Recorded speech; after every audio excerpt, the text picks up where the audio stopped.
no telling where we've been. And all I know is that if you can't find me, you may never want to find me again.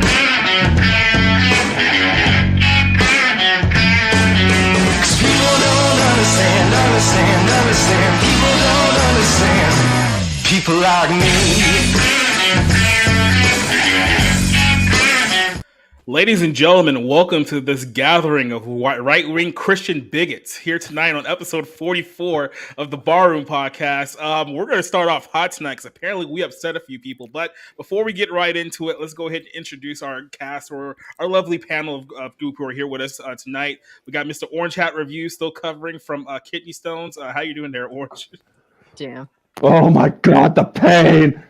No, I'm doing good right now. Doing a lot better than you were before, I can tell you that much. Definitely, but I'm going to be recovering all weekend. Joining us somewhere near Planned Parenthood right now is Rob Motto. How you doing today, Rob? I'm pretty good. Had a job interview for a job I'm excited about, so... Wasn't that Planned Parenthood, was it? No, not at all.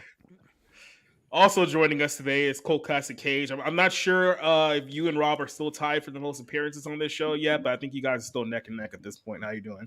Yeah, no, chilling, man. Just got done streaming on Kick. That was a lot of fun, and just happy to be here with you guys. We have some. I wasn't expecting all these awesome guests here tonight, man. I'm excited. Oh, yeah, things kind of went crazy a little bit there right before we went live, and that's why we're being joined by the founder and editor of Abounding in the Comics, Mr. John Trent. How you doing tonight, John? I'm doing well. I wasn't expecting to. I guess it comes with the territory, but yeah, we're religious bigots now by condemning witchcraft and witchery. So, yeah, we're literally bigoted against witches now. It's amazing how that happened. And then also joining us here tonight to talk about this very spirited topic is Mr. John Delarose. How you doing, John? I have always been anti-witch. I just want to be on the record for that. Okay, you've always been bigoted against witches. Then yes. Okay. Let's go ahead and introduce our guys who have been waiting patiently for us in the chat here tonight. Spencer's here. He's interested in getting to some E-40 talk. But I'm about to save that one for a little bit later on in the show tonight. Neo brought us a very lovely intro. I guess it's based on Avatar: The Last Airbender, but I'm going to go ahead and read it to the best of my abilities. It says, movies, video games, literature, television, long ago, forward communities lived together in harmony, and then everything changed when the mob attacked. The only gatekeeper of the masters of all four entertainment could stop them. When the internet space needed them the most, he vanished. A few years later, we discovered new gatekeepers. A podcast named the Barroom Podcast. Although they abandoned small YouTubers, they have great wisdom and enjoy bringing it out. And we believe the Barroom can save the world. Avatar reference. Boom. Killed it. Yep. Bow down to your saviors. A good buddy, Duke Nukem, not German to talk this year, but he says, "Oh, Allah Akbar." So there's that. Thanks for joining us here. Shout out to Nuke. Obviously, we got the bounty in the comments. YouTube in the chat with us tonight. Doba Fett's here. Cassie's probably going to be harassing some of you guys throughout the course of the night in the chat. Who else do we have here tonight? Alex versus Evil. We got Swag here with us here tonight. DK, Vanessa Hudgens is a witch. I knew it. We'll talk about that tonight. You'll see Rob in the chat. Yeah, apparently not. JAC joining us here in the chat tonight. So all of you guys, we got a full group here on YouTube. I know Rumble's having some issues right now, so I'm not sure if we are live on Rumble, but I guess we'll figure that out as the night goes on. But let's kind of go ahead and just get right into it, because this is something I was going to save for the later portion of our show. But moments before we went live, as I was setting up, apparently someone was very, very upset about some of the things that I said about an article that we posted earlier today at Bounding in the Comics. And apparently for this article that I posted, we are now officially bigoted against witches, if that's even a thing. I didn't know that was a thing that existed. But so here's what happened. Over the weekend, I pretty much saw this story coming from my timeline, and I decided to write about it. We got it up on the site earlier today. There was a lot of feedback about it.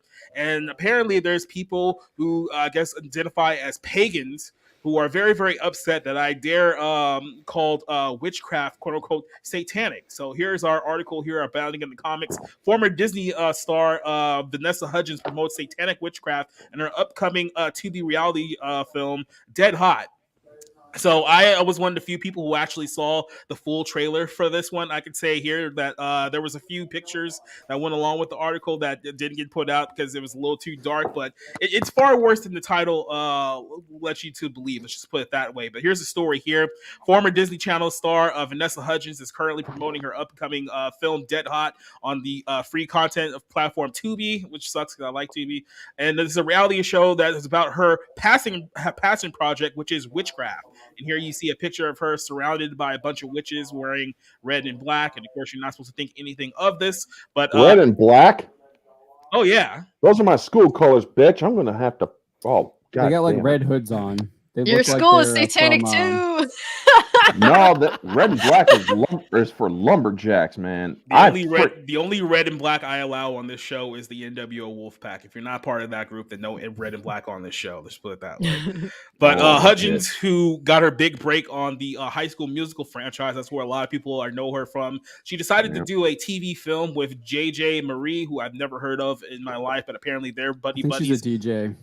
A DJ? Okay. Yeah. She's exploring witchcraft, ghost hunting, and connecting with spirits. Put quotation marks in spirits there. She told the outlet that satanic witchcraft is something that she has been doing for many, many years, and it's her passionately about. She says that it was more than personal for me than anything that I've ever done. I'm not hiding behind the character as I normally do for films. This is me exploring something that I'm very passionate about, Hudgens says. She went on to talk about pursuing witchcraft and the dark arts by opening, trying to inspire other people to pursue witchcraft and the dark arts by opening their souls. She says, I knew this is something that was extremely personal. I would be sticking my neck out doing so, she relayed, but I'm hoping that it makes other people curious and even inspired to open their minds, hearts, and souls, trust their intuition, and find a bit more peace in the unknown, quote unquote. So there's a lot of red flags here if you're reading throughout the course of this story, but we'll get back to this circle around here in a second. Hudgens and Marie both admit that they've been experimenting with witchcraft and have been connecting with the spirit world for most of their lives. Hudgens went as far as to say that she organized one of these rituals in an online group that she did on Zoom a couple years ago. She says here's that in 2020, we're talking, so we were looking for ways to better ourselves, to grow and come out as better people. I really started to lean into rituals and manifestation. And actually, one of the little coven meetings over on Zoom with a few witchy friends that we had over, it was such an uplifting community, and we got even more curious about witchcraft. The exploration, it seems something special to document and share, she revealed. Now, I believe at one point, I'm not sure if I caught this in the on this article here, but she did say something about how her and her friend had to, I guess, consult quote unquote professionals because apparently they did one of these little witchcraft ceremonies and things went awry. Now, of course, they didn't explain how things went awry, why they would need any kind of special help, but they just put all that to the side on the back burner. Marie went on to note that their satanic witchcraft practices have a stigma, and even though they've changed how the film it said they even changed how they filmed the movie after Variety claims the ghost hunt went awry. Yeah, okay, so this was part of the article. It says the stigma was quite serious, so I wanted to approach it more like a friendship in a light way. And there are people like us who are self-taught. So these are self-taught witches. To keep this in mind. The project here has the full backing of the production company, Julia Pizzi, who is the president of Benner Murray Productions, who is responsible for like keeping up with the Kardashians, Project Runway. She basically said that this project was claiming that the girls really wanted to live in this space of growth, positivity, love, and kindness, and to marry that with ghost hunting that felt very magical, she said. Another executive producer, Farznar Farjam, also affirmed the show, saying that we knew that they wanted to approach witchcraft in a very healthy and a very positive way. We didn't hinder them or ask them what they were doing in any kind of way, in the way that we would normally approach it in themselves. So let's see if I get all the article here because I want people to claim, we took these people out of context. Yeah, she said that talking with Leslie Garvin, who is one of the producers of Shark Tank, who, keep in mind, claims to have been in contact with the deceased since she was 8 years old. So this is a producer who said that she's also been involved with Witchcraft since he was 8 years old. It says they needed someone with a gift to be with us to help guide us with this. And Garvin made it clear that she wasn't just a guide to the Satanic, but she wants the film to make it very clear that it's time for women to step into their power and use their voices. And this is the last note from Vanessa Hudgens here, glorifying the show. He says, I think you're doing something that's against the grain. There's always going to be some sort of pushback and just the overall message, but it's so uplifting and so powerful. Hopefully, skeptic or not, you can walk away feeling a bit more of your own power, she declared. So I'm going to just pause it right there because there's a little bit more we'll get to with this article, but ever since this article got posted earlier today, we've gotten a lot of pushback from, I guess, the pagan community and the witchcraft community, who have accused us of being Christian bigots, right-wing bigots, extremists. I've heard multiple times throughout the course of the day. And then Stephen Walton, who it's funny enough, I literally just did a podcast with this dude like last Saturday night for Sporking's channel when he jumped in like halfway in. So we did the podcast literally like a few days ago. And apparently he just went off because I guess he's a pagan too, or a witch. He claims to be a witch. Okay, so I offended the witch community. I don't know what he said about the actual content. Does he also identify as a woman or something? Because aren't like male witches supposed to be like warlocks? What the fuck? Yeah. Do I don't even know anything about this shit. Do I have to correct his own movies? Yeah, I've never heard a man refer to himself as a witch. Like a warlock has always. Am I wrong? I don't know enough about. Watch Halloween Town, everybody. Watch Halloween Town. Yeah. So this whole thing blew up with him. I didn't get the full context of his rant because I literally only found out about 10 minutes before we went live, so I haven't heard everything he said. But according to him, we're Christian bigots. Abounding in the comics are all right-wing bigots. We're just as bad as the Nazis. We're just as evil. They're making the witches look bad and something around those lines. And then that's the last I heard right before we jumped on here. So I was like, well, we got a topic here that caused a lot of controversy, so I might as well have the two guys closely related to this whole thing, John Trent and John Villarose, to come here and give your thoughts about this whole story. I don't know where you guys want to start here. If you want to start about the actual story itself or just the response to the story, but John, I'll let you lead off. What do you think about this whole Vanessa Hudgens Witchcraft project that has gotten a lot of people upset at us now? Yeah, I think it's extremely dangerous what she's trying to push, and that this Tubi, I don't know who's behind that. I have to look into it, but they're clearly trying to push this stuff. And you read a lot of the stuff that she's saying there, I think in the Variety interview, and it is, she's basically opening herself up to demonic influence if she's not already being influenced already. And she's already trying to set up even if it's not like wanting you to worship Satan, she wants you to worship yourself. I think her final kind of comments say that I want to empower you by doing these witchcraft rituals and everything like that, which is basically how I'm seeing it, is that she wants to worship her own self and kind of full of that like narcissist, full of pride as well. And it's just an extremely dangerous time that we live in. But it's also really interesting because these people aren't kind of like hiding in the shadows. They're out here doing television shows, throwing it in your face that they are indeed practicing witchcraft, and they want you to practice it with them, and try and bring you down, drag you down. And what's interesting too is I was actually going through Brian Niemeyer's Twitter, and he just happened to have he's one of the guys who kind of really pushes this witch test concept, but and so he deals with this quite a bit. But what was really interesting is that he, like a lot of what kind of Vanessa Hudgens was saying, is basically one of the temptations that Satan gave to Christ when he was in the desert for 40 days. And it's like, I will promise you the world. And that's pretty much kind of what she is trying to promise, obviously not to the extent of the entire world, but that is what she's promising: earthly goods, powers, everything like that. And you just have to respond how Christ said is like, no, get away, Satan.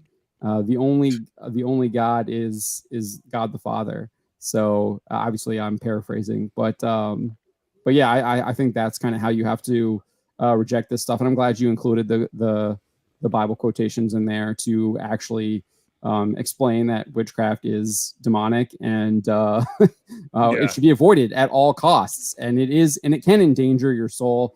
And as you kind of alluded to earlier, I did remove some of the images because I didn't want to actually like have people maybe potentially go and like look for it. And maybe they're doing that anyways.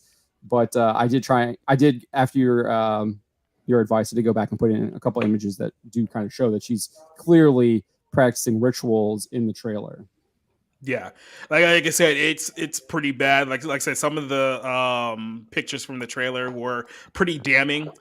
So to say, like I said, people who were trying to be like, "Oh yeah, it's not satanic." It's like, well, watch the trailer, then listen to the context of what exactly she's saying here. It's like you can make your own interpretation there, but it's like people are clearly in denial about this whole thing. But John Delarose here, our other John, you were the one who who hit me up about the Steven meltdown because, like I said, I had no idea. I was setting up for my own show. Then apparently I heard that he was having just the absolute I don't know what you could say, because I mean we've seen his videos over the last a few months too. So I mean it's just kind of par for the course for him. But what is kind of your thoughts on just this whole topic and how this thing fell apart? This was a lot further. I mean he was really off the rails mad today. And I mean the way he ran, I don't know, I'm speculating, but I mean it seems he's on drugs. I feel like it doesn't seem quite natural. Maybe that is a demonic influence or whatever, but I mean to me it just looks like a drug influence for me. So kind of sad, but I think John Trent nailed it completely with this. And it's just bizarre that we live in a world right now that we have to explain that witchcraft is satanic and demonic. Like, I mean, how is that not just obvious thing? I mean, that's kind of crazy to me that has to be argued. Well, according to people like Steven, paganism is the true source of witchcraft, and paganism is the real religion in his mind. Christianity is a fake religion, according to this very questionable individual here. And I do, hold on just 1 second, I do find it interesting because this person told me that she wasn't going to be here tonight, but I guess she heard what we were talking about and had to jump on. So, Johnson, I want to jump on to you real quick. I'm assuming you've heard basically what we've talked about up to this point. You want to comment really quick? Well, hi everyone. So what were you talking about? Okay, I'm sorry for even like Witchcraft.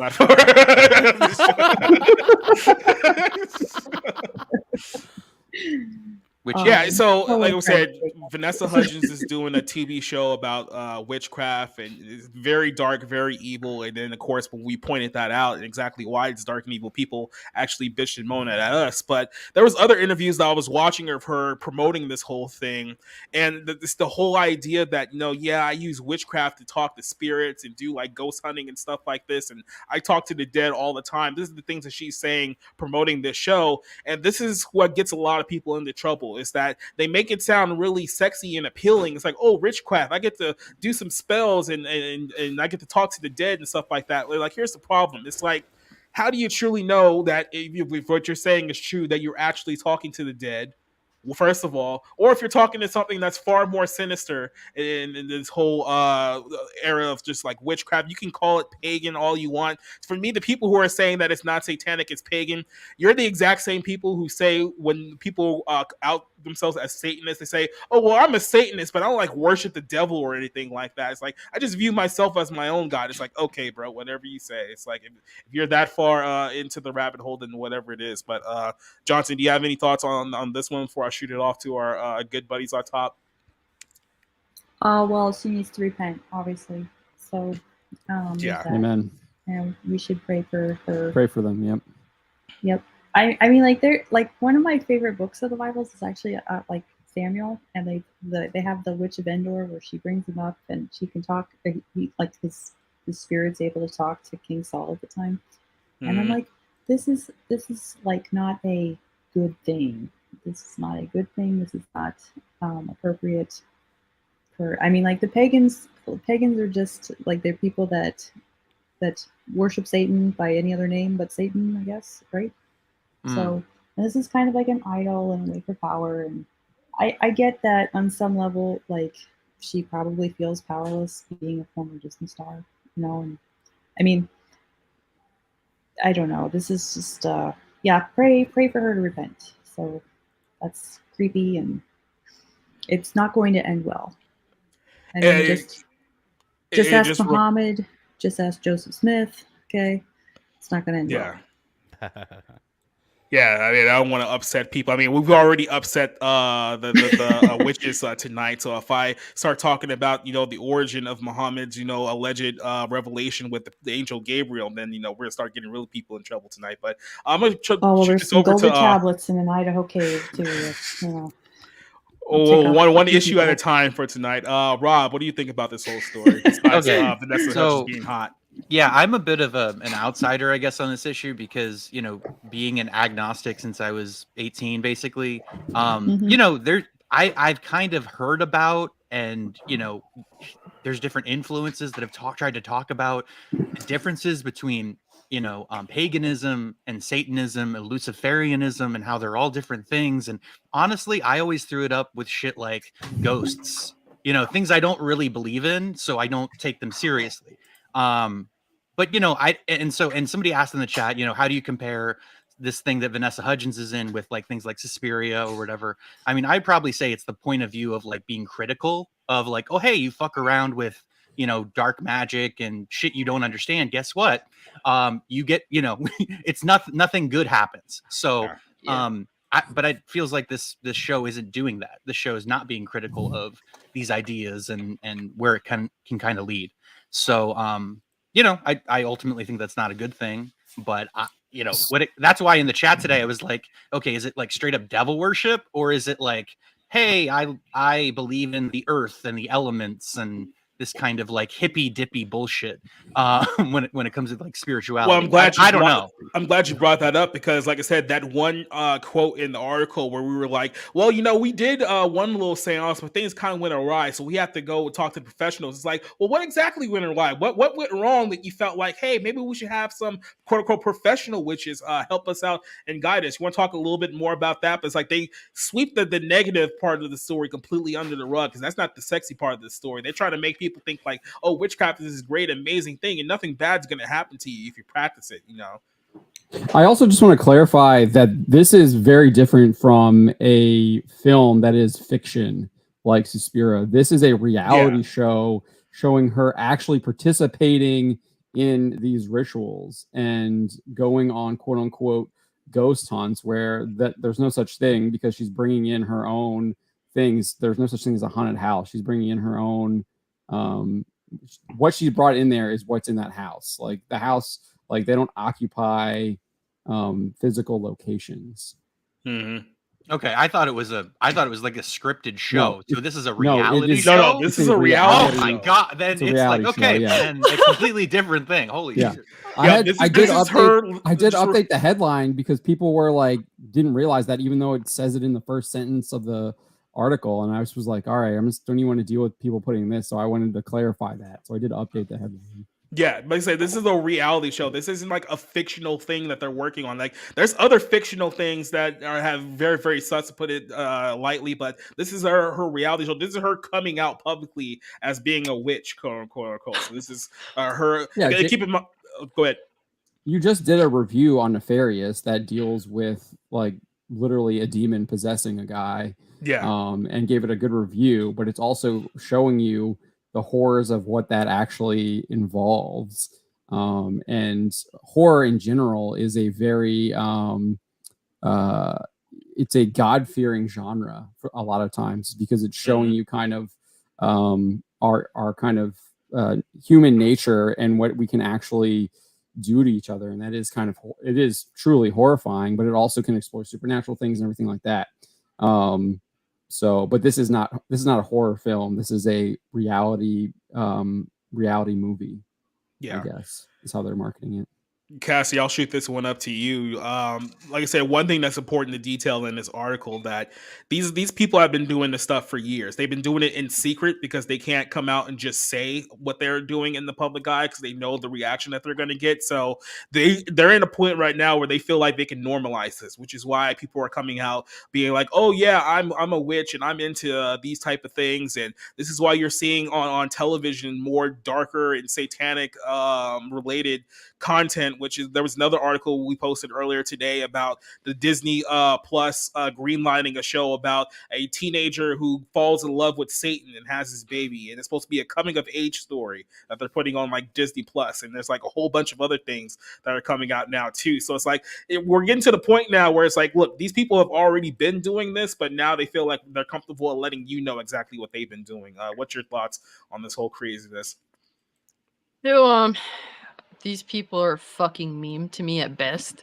Like, listening to this, it's just like, this is why I'm a proprietor of mocking and shaming. These motherfuckers are playing pretend, and they think that it's real. Like, that is the most laughable bullshit on earth. Like, listening to this, it like, I can't take it seriously. Like, I almost had tears in my eyes. Like, these people with their and I didn't realize it was a reality show. Like I didn't until like John specifically mentions it, and that's just what sent me. Like, but like these people, the best thing to do is laugh at them. They deserve to be fucking laughed at. You are a joke. There's nothing serious here. You're not fighting a good fight. You are wasting your fucking life. That's what you are doing. You are a fucking loser. You actually think this shit is real. Now, the way to combat this is where I have a disagreement. Me personally, as someone, I'm not really big on religion.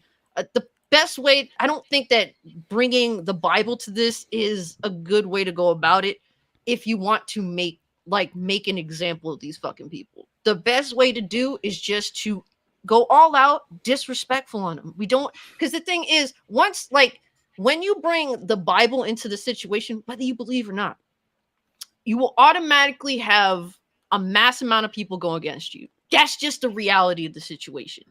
So why is that though? Because I actually going to dispute that because I mean we've been doing that. Okay. I just wanted to finish up with what she said. There's a reason why they go against you when they bring up the Bible. Because if you look at we talked about things on the show over the last few weeks, it's like, why are they doing this with children? Why are they promoting stuff like this? Because like I said, I don't want to get too Bible tripping on here, but if you actually read the Bible, you'll see that where our society is right now, we're a society that's actively rebelling against God. That's what it is. Everything that's in the Bible that they're telling you not to do, this is what they're actively promoting to the masses. Here's the situation, though. You have people that are just sitting in the middle that don't want to deal with either when it comes to entertainment specifically. Like, I personally wholeheartedly will not cover an article that's talking about a specific piece of entertainment that features Bible, like pieces from the Bible. That's just straight up. Like, I have nothing to dispute when it comes to the Bible. I personally, you believe what you believe in. But when we're talking about like cartoons, when we're talking about like, all these things, video games, like I'm not going to cover like, articles, for example, that will bring religious doctrine into it. That's just not what I'm into. It would be the same thing, with any other piece of religious, any religious book. Straight up, if it's any of that is featured, I will not cover an article. So you're definitely eliminating a lot of middle grounds people when you do bring the Bible into it, that otherwise they don't have any dispute, but they don't really want to be involved in that. Like, these people are a legitimate joke. That's what it is. That's how they should be treated. That's how they should be mocked. When you choose to come at this from the grounds of bringing, the Bible into it, or if it be any other religious doctrine into it, you're automatically going to have people that are just like, bro, I don't really deal with either of this, but I'm just going to back away now. That's just how it is. John, I'll let you go, then I'll respond to that. Yeah, so I can just dispute the earlier claim about when you include religious messaging in your articles, it drives people away. I mean, our traffic is going up. since we've started doing stuff like that, and those are some of our most read articles. So I kind of disagree with that. But and then what kind of traffic are you getting? Like, for example, this individual, that's negative traffic. What do you mean? Like who? Vanessa? I'm talking about readers on our site. I'm talking about the person that's disputing your article specifically. I mean, you may you're draw still in reading viewers, the article. but, That's fine. I mean, but if that's but how that was you wanna your have that was your claim though. Your claim wasn't about people are reading it to criticize it. Your claim was about it's driving people away in general. I know. Look, this is anecdotal, but I know 3 specific people that won't also cover articles that have religious messaging in it. And when we're talking about entertainment, there's a mass amount of people that when they go to entertainment, they don't look for religious doctrine to be placed. I mean, when we're discussing, I'll go out of my way to cover it just because that's in it. So, right. I mean, okay, but from what I've seen, when people that are just, hey, I'm playing video games, like the reason why we shit on the left is for including their woke shit in our media. It's literally the opposite side of the spectrum when it is included like religious Bible thumping doctrine. If it be any, even if it's not the Bible, it could be the Quran. That's a disingenuous argument because we like Lord of the Rings is one of the most famous pieces of literature ever created, and the man is a Catholic, said it's a Catholic work, so I don't really understand that argument. Well, here's what I was saying about it's also a difference between good and evil. And you're saying that you wouldn't cover something good, and just because it happens to be good. I mean, I but think that's what Cassie's kind of like. Argument. I think what she's kind of saying that is not right. an objective argument. That's very subjective, though. There's no such thing as relativism. Well, here's what I'll say. It's like if your rejection is the fact that we added a Bible quote to specifically say why this is bad or what exactly they're doing. This specific article, personally, I just wouldn't cover the topic because I'm not really knowledgeable on witchcraft. I just think that it's a fucking joke. Like that's what I think of it as. Yeah. But in regards to just generalized entertainment discussions, that's what I do personally. And look, when it comes to I will say this real quick. I totally get your point. Cassie, I do understand your point, and I understand where you wouldn't want to cover it and where you're coming from, and I also understand looking at it as a joke. I guess on our side, we see this as actually dangerous and not a joke, and so that's where it's like, okay, this is scary. Do you think that gives the way that you are approaching it gives it power? No, I think it does. No, because they're denouncing it. There are spirits and demons. Denouncing is one thing, but I feel as though just laughing at it, mocking and shaming is denouncing it in a way that gives it no power. Because we're going to. I see it as a joke, and the way I would spread it to everyone else that's around me is that this is a fucking joke. These people are a joke. This is laughable. Well, here's the problem. Here's the divide right now, and I see this. Right, and that's the problem.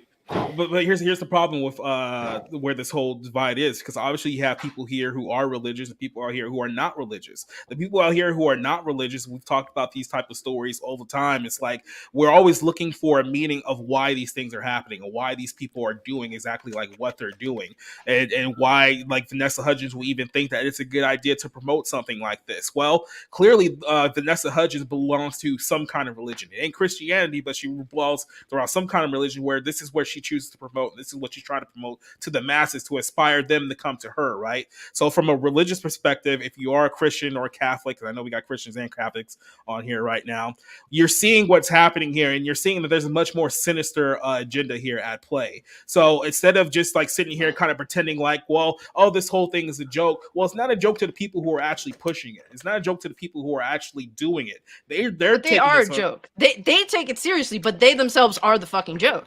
But what they're doing is that they're trying to get more people into something that's going to negatively affect their lives in a way that none of us here could possibly understand the agenda that's at hand here. And I think it's important to point these things out to people that, hey, look, this person has a very, very dark, sinister thing that they're trying to push to the masses. If you're completely ignorant to exactly what's going on, you're more likely to fall for it because no one has warned you that, hey, look, there's something going on here. You need to keep an eye on this. You need to stay away from this because. But do you not think that voicing that this is a joke doesn't bring light to it?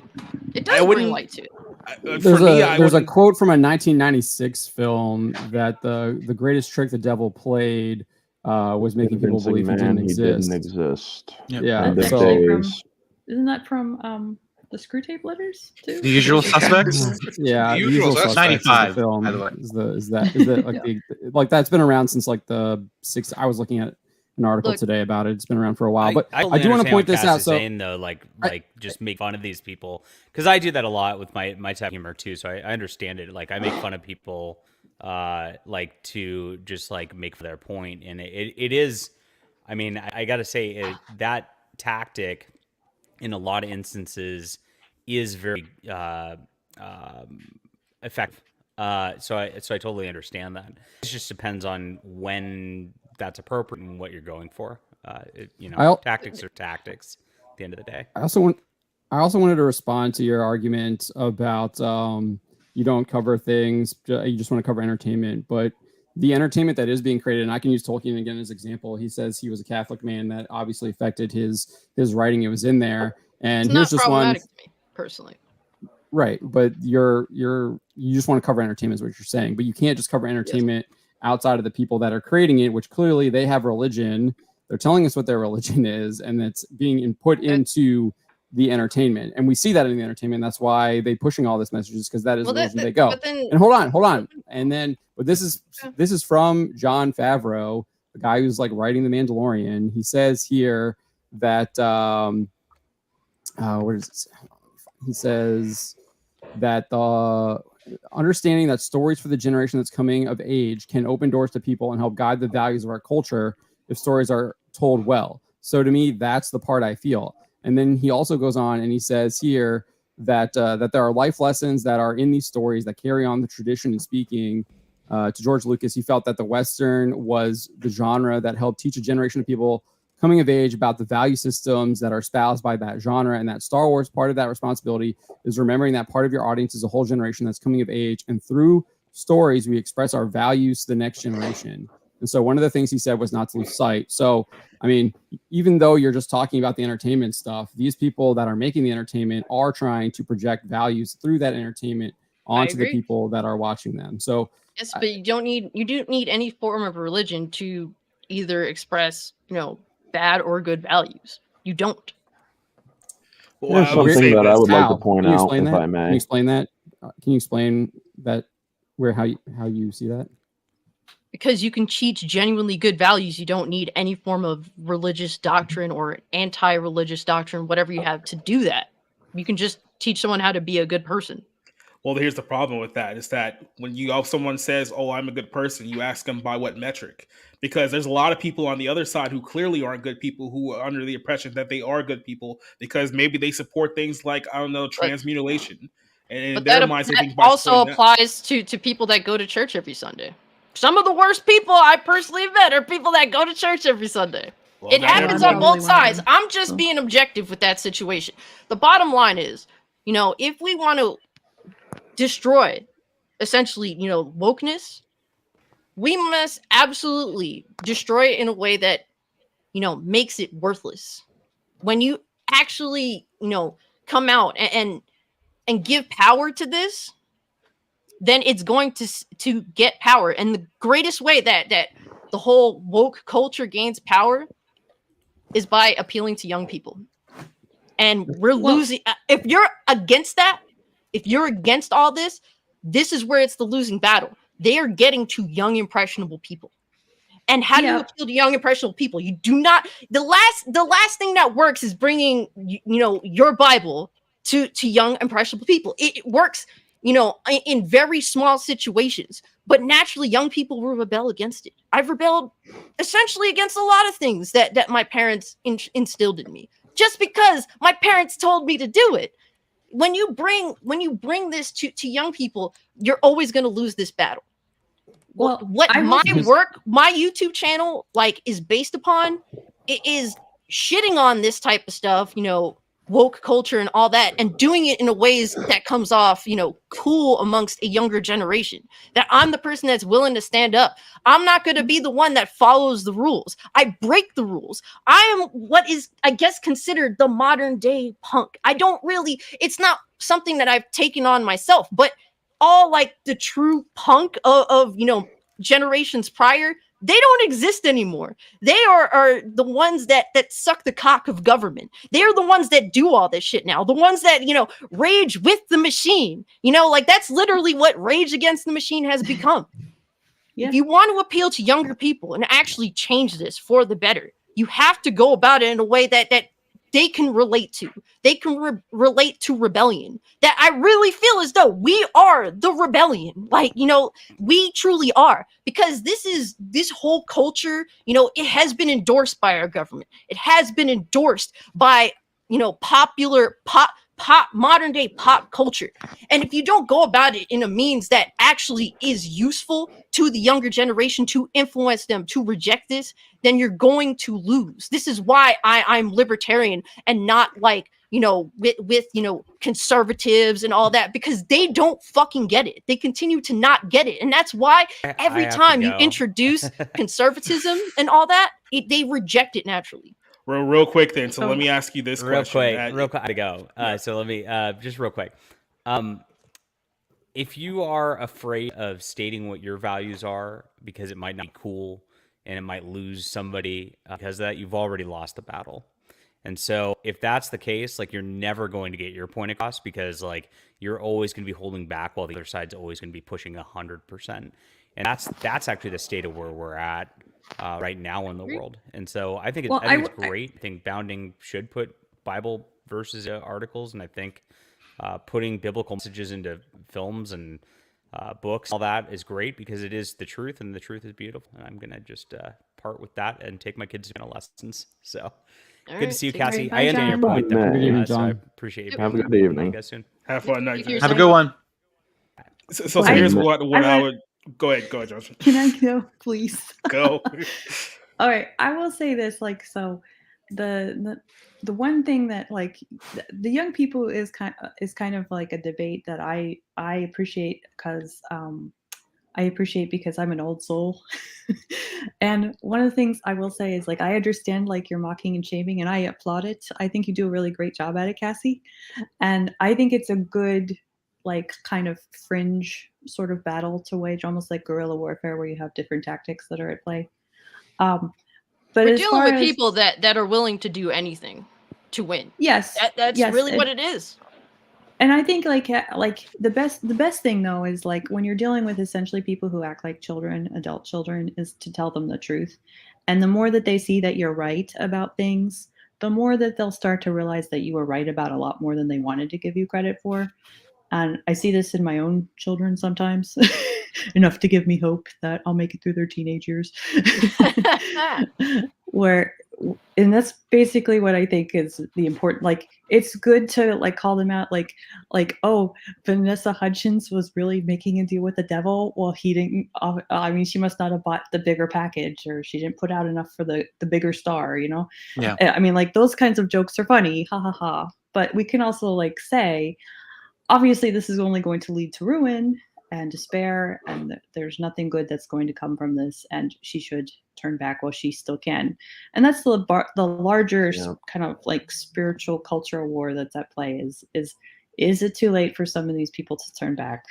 Very Obviously, much so. there is a point of no return, and I like the idea that the mocking and shaming might keep people away from that point, but we have to anchor them in. It's not enough to reject what's wrong. They have to embrace what's right. And I mean that like not in a punny sort of way.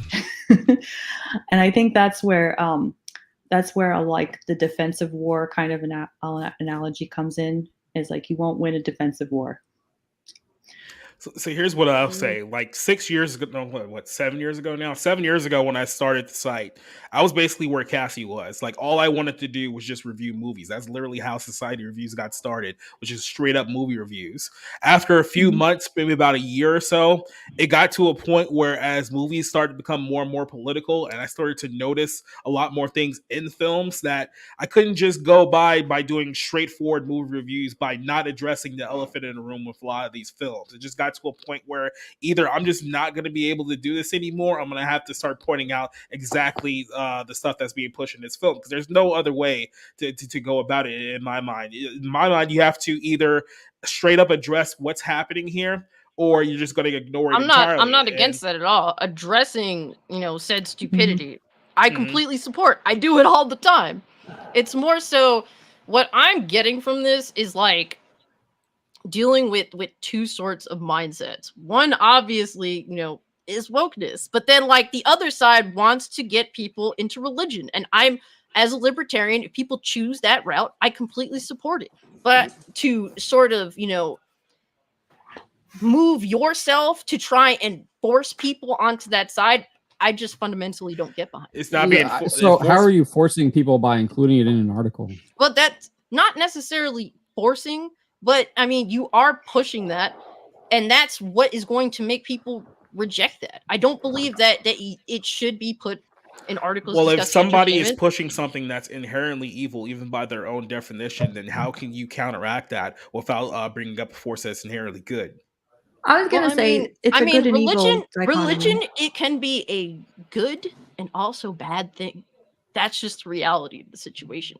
I just try to avoid any form of indoctrination, even if people, and most people that engage in indoctrination, the mass majority, if not all, believe they're doing it for the greater good. And for the most part, a lot of things that people, push are, I would like to believe at least the people I choose to be around are doing things inherently out of the goodness of their heart. But everything can potentially lead down a bad path. And I don't really want to support, direct avoid this. Instead, choose my side specifically in, this other set of specific beliefs. I just simply want to completely bash things that are destroying our society and make a complete joke out of it. And the good choices of life, here, have at these. Whatever you want. I don't really want to specifically point someone in a direction. I simply want to free the options and have good options out there. But by your own by your own statements, you are trying to get people away from wokeness, though, right? So aren't you trying to sway them? That's not putting someone on a direct path. Yeah, a lack of ideology is not ideology. Free choice. Go ahead. What does that even mean? What? It's pretty straightforward. Not being shoehorned into a choice, allowing free will. I think you guys. Well, I mean, I think is I that guess a good the thing, question though? that I'm really asking is: I want to do you give actually people, believe that? I want catchphrase? to give people the overall knowledge and let them make the choice. Not making a choice for them is essentially what I'm saying. But you've also said that you already have an ideology too, so they probably have ideologies as well. You think that there's some kind of void out there of people that don't have a kind of ideology? I'm really confused by that comment. I mean, but what we're arguing about is one ideology versus another, and I'm literally sitting in the middle. Well, here's the problem. I think a lot of people, look, with this whole thing with this culture war, right? This is what we've been calling it for so many years. It's a culture war. It's a war about entertainment and stuff like that. I think if you pull back on the idea that this is a culture war and see it for truly what it is a spiritual war, because you do have one side that's pushing a lot of things that are inherently evil, and then you have another side which is exactly what they're rebelling against. And I think when one side pushes evil, the only way you can really push back on that is to push good and to push truth. Now the problem is that we're in a society now where people really don't like hearing the truth of the things. They have to feel like there has to be something else involved because they can't come to terms with what's actually happening. I think we talked about this with Nefarious, and John, you asked this question when you were talking to Steve these couple of weeks ago. It's like there was a part in the movie where he's talking to the guy who's playing a demon, by the way, and he's like, tell me the truth. It's like, I've told you the truth, you just refuse to accept it. And I think that's what a lot of people are so hung up on, is because if they actually had to to realize the truth of what's going on, especially behind the doors of a lot of these entertainment companies, a lot, especially the Hollywood underbelly, the government underbelly, a lot of these other things, if they actually found out the truth of what's going on, they couldn't possibly accept it because I don't think they can live with the ramifications of what that reality actually means for them. Because a lot of people say, well, I'm just not going to take a side on this thing. Well, guess what? If this is exactly the way that we view it as, is a battle between good and evil, one way or another, you might be forced to make a decision, or if you choose not to make a decision, that's a decision in and of itself. So I'll let you guys wrap this one up. Final thoughts here before we move on to our next topic. If I may, was going to say, oh, go ahead, go in chat. Because I haven't even been able to get a damn word in edgewise. We're all You've been quiet tonight, shockingly. Well, actually, it's because I didn't want to interrupt too much, but I haven't even been able to put my own opinion in this entire thing at all. But anyway, one, Jacob has every right to put his own opinion in his journalistic article. That is, now, whether or not, Cassie, you are, or anybody else is upset about that, that's your right. You don't necessarily have to read it. I agree. What Vanessa Hudgens is doing is not only evil, and yeah, satanic may be inflammatory to some people, may not. But what she is doing is opening herself up to something that she may regret later, because as somebody who has actually had experiences of a very negative nature, shall we say, and I'll leave it at that, you don't want to invite that shit in your life because it tends to truly be terrifying if it gets too ingrained. As for Stephen Walton, he's entitled to his opinion. He may have been a little bit overzealous with it. I'm not going to say any further than that. As for one side or the other, that is a very misrepresented concept.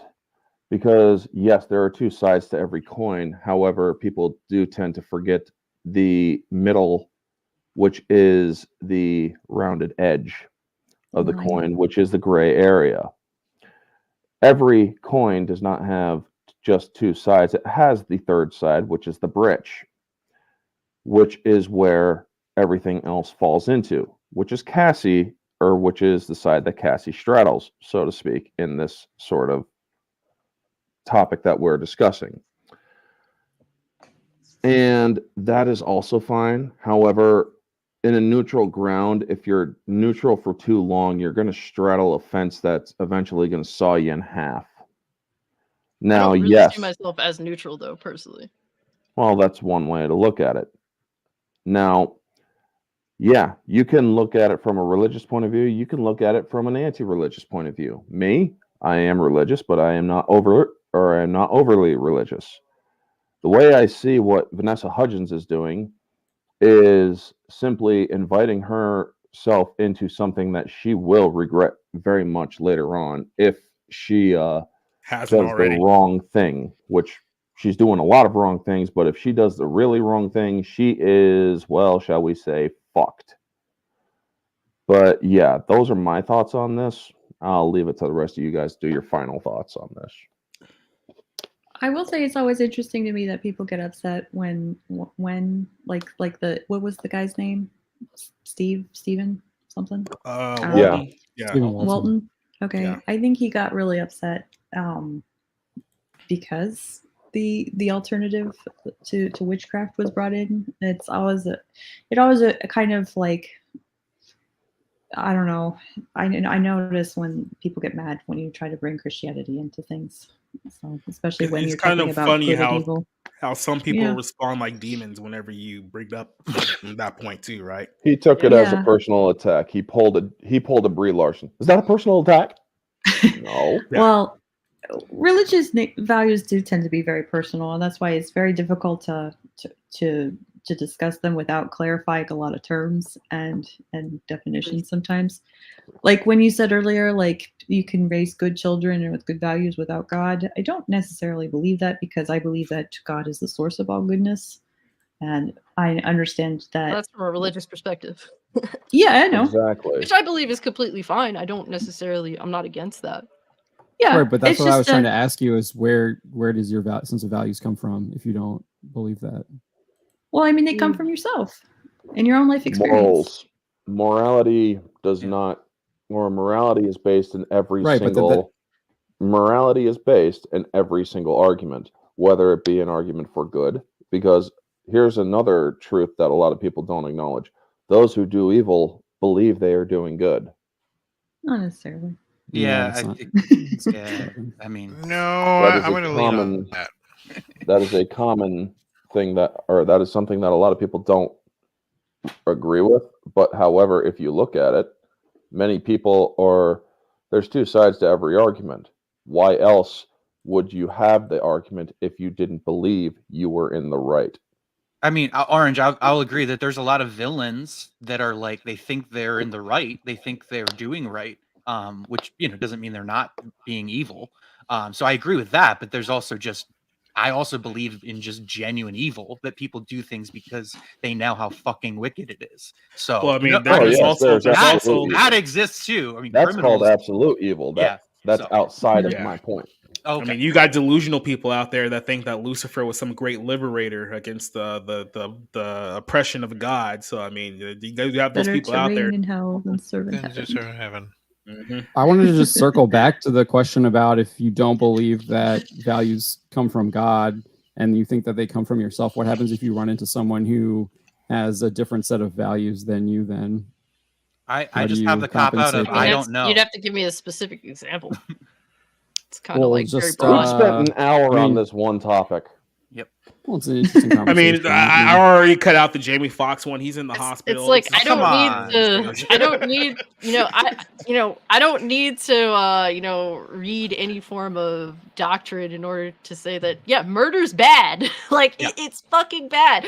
Stealing someone's husband is fucking bad. These things were bad before religious before any sort of religious doctrine or indoctrination, whatever have you. These are just basic morals that people have as human beings. I have no intention of ever killing anyone. With me, libertarianism, I wholeheartedly believe in not imposing my will on other people in any form, if it be a physical manner or a ideological manner. I'm not going to impose on anybody. So even on that front, you don't need religion in order to make good decisions or to go out of your way to try and be a good person. We're all imperfect. That's the realistic scenario of it. I wholeheartedly admit I've made plenty of mistakes in my life. I've did things that I show regret for, and through my morals, I realized that I did a bad thing some time ago, and you learn from it and you move on. You don't need any form of religion. Religious values have been around for thousands of years, polytheistic, monotheistic. The only besides humanity today, the only other group of humans that didn't worship any religion were prehistoric humans before religion became a thing. And morals, however, were derived from religion. Now, does that mean that you have to believe in a religion to have morals? No, you do not. I do not believe that you have to. And that is coming from a person who is a Catholic. However, it does not dismiss the fact that those same morals did come from a religious background. Right, but the argument that they're making is that they're making the opposite argument than what you're saying. Then they are in the wrong. Within you as a person. So that's what I was trying to. What was before religion, though? Because it's like whether you believe in God or not, religion is an ideological practice. That doesn't necessarily encompass God directly, because there's just the Catholicism, for example. Catholicism is one of those things where the Catholic Church has done some heinous fucking things. Every religion has. Exactly, and I agree. So there is definitely gosh. there is a realistic, disconnection from religion and just, moral value. That is You don't the thing. need- A lot of people are going to defend their religions. However, as a Catholic, I can also acknowledge that my religion has skeletons in the closet. But here's another thing: name a religion that doesn't. A lot of people love to point to Buddhism. And it's like, Buddhism was a warmongering religion before it became peaceful. And here's why I do not believe. Now, the specific word religion is inherently good, because a lot of, through historical knowledge, religion has led to some really bad shit. Now, I'm not saying that it's all bad. I will never say that. Hold on 1 second. Give me He's probably going to agree with you. Hold on, Rick. Would you please shut the hell up? Look, now I want to make it inherently clear that I'm not against religion. I think religion has made some people amazing. And state your comment after close to an hour of this. All right, guys, we're gonna be going on for this all night if we don't cut it off right here. You guys are gonna be going on about religion. This whole thing started about Vanessa Hudgens, and then we're still here. Do my final thoughts. Wait, let's move on. So from the now, Harry Potter generation is growing up. Of course, they want something a little bit more. Okay, and it is like Harry Potter in the sense that it's like there is no good and evil, there's only power, and that's what these people are believing. And of course, that was debunked within like the first 5 pages of the book, but nobody remembers that part. So look, we all know that Witchcraft adult Harry Potter. Look, we know that Witchcraft is a great song, and let's move on. Okay, John, we're going to talk about Disney here next. Do you want to stay on, or do you want to hop off for now? What's the topic? What's the Disney topic? We're going to talk about a little bit Jonathan Majors and a little bit Guardians of the Galaxy here. I can stay on. All right, You'll stay for Guardians of the Galaxy. Yeah, I was actually looking. I didn't get to that. I was looking at the box office pro numbers to maybe do an article today on that, but because I was seeing people saying that it's looking like it's going to be another Ant-Man. So yeah, so let's move over to this story right here. I'll pull it up. So Ant-Man, Guardians of the Galaxy 3 tracking has officially been announced. They're expecting 130 million opening box office domestically here in the United States. Now, on face value, you think, oh, this is great. That means the movie's going to be a big success. No. So Ant-Man and the Wasp 3, the movie that came out and bombed a few months ago, it opened at 105 million domestically. Now, we know at these projections, the projections tend to go down as the movie gets closer. So it's starting at 130. It's probably going to settle somewhere about 115, 120 by the time the film actually comes out. So as of right now, if they don't get a big 2-week boom here and we see all these MCU films, they go from the first week and they just absolutely tank after the fact, you're talking about a movie here that's probably going to be struggling to pass $500 million, which will be a money loser for Disney and the MCU, considering the production budget, the marketing budget. So here we have a very real possibility that this year, 2023, will be the worst financial year for the MCU since the first Avengers movie. This is how bad they're doing this year. And the news is only getting worse from here because there's been rumors all the way going back to last week that Jonathan Majors is out as Kang the Conqueror. This is the guy who Disney and Marvel banked the next 4 years of Marvel-related content on, this guy being the next Thanos big bad. But as you guys know, a few weeks back, he got into trouble in New York and Brooklyn. There was a fight in a cab where he allegedly slapped and choked his girlfriend. He's been charged. We don't know anything about the actual case as of right now, but the talent agency and his PR firm has officially dropped him. We know that he's been fired from multiple future projects coming up. So that's probably going to be sometime within the next couple of days. I think Disney's going to make it official that they're either going to drop the Kang angle entirely or they're just going to recast him as the actor. I think they're going to end up recasting him. I think they're going to downplay the significance of Kang moving forward. But yeah, this is just the story that got announced here, that he's been dropped by his talent agency, dropped by his PR firm.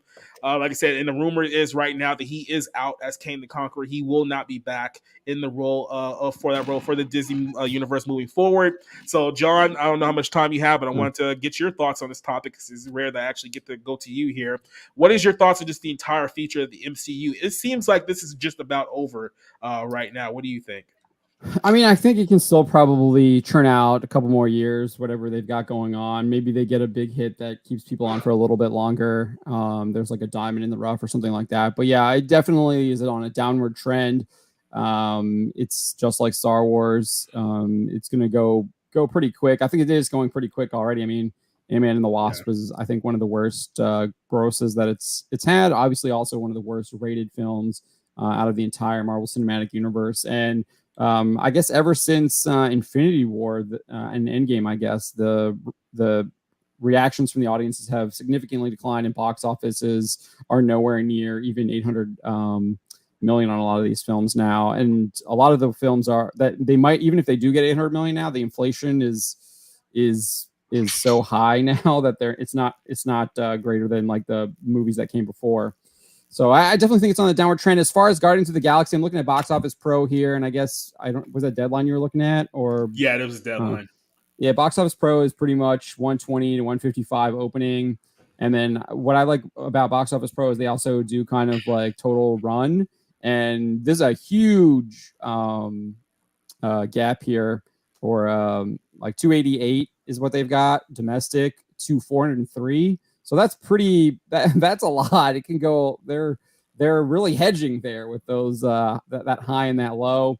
403. I don't know. I have to look at what the first or what the other Guardians are. I feel like that's still pretty low for a Guardians film. This is the last one. They're kind of marketing it as like kind of a kumbaya, sayonara kind of thing. So and usually when you have stuff like that, you usually bring people in. I remember Fast and Furious 7, I think, when Paul Walker passed away, huge box office money because people wanted to go see his last ride.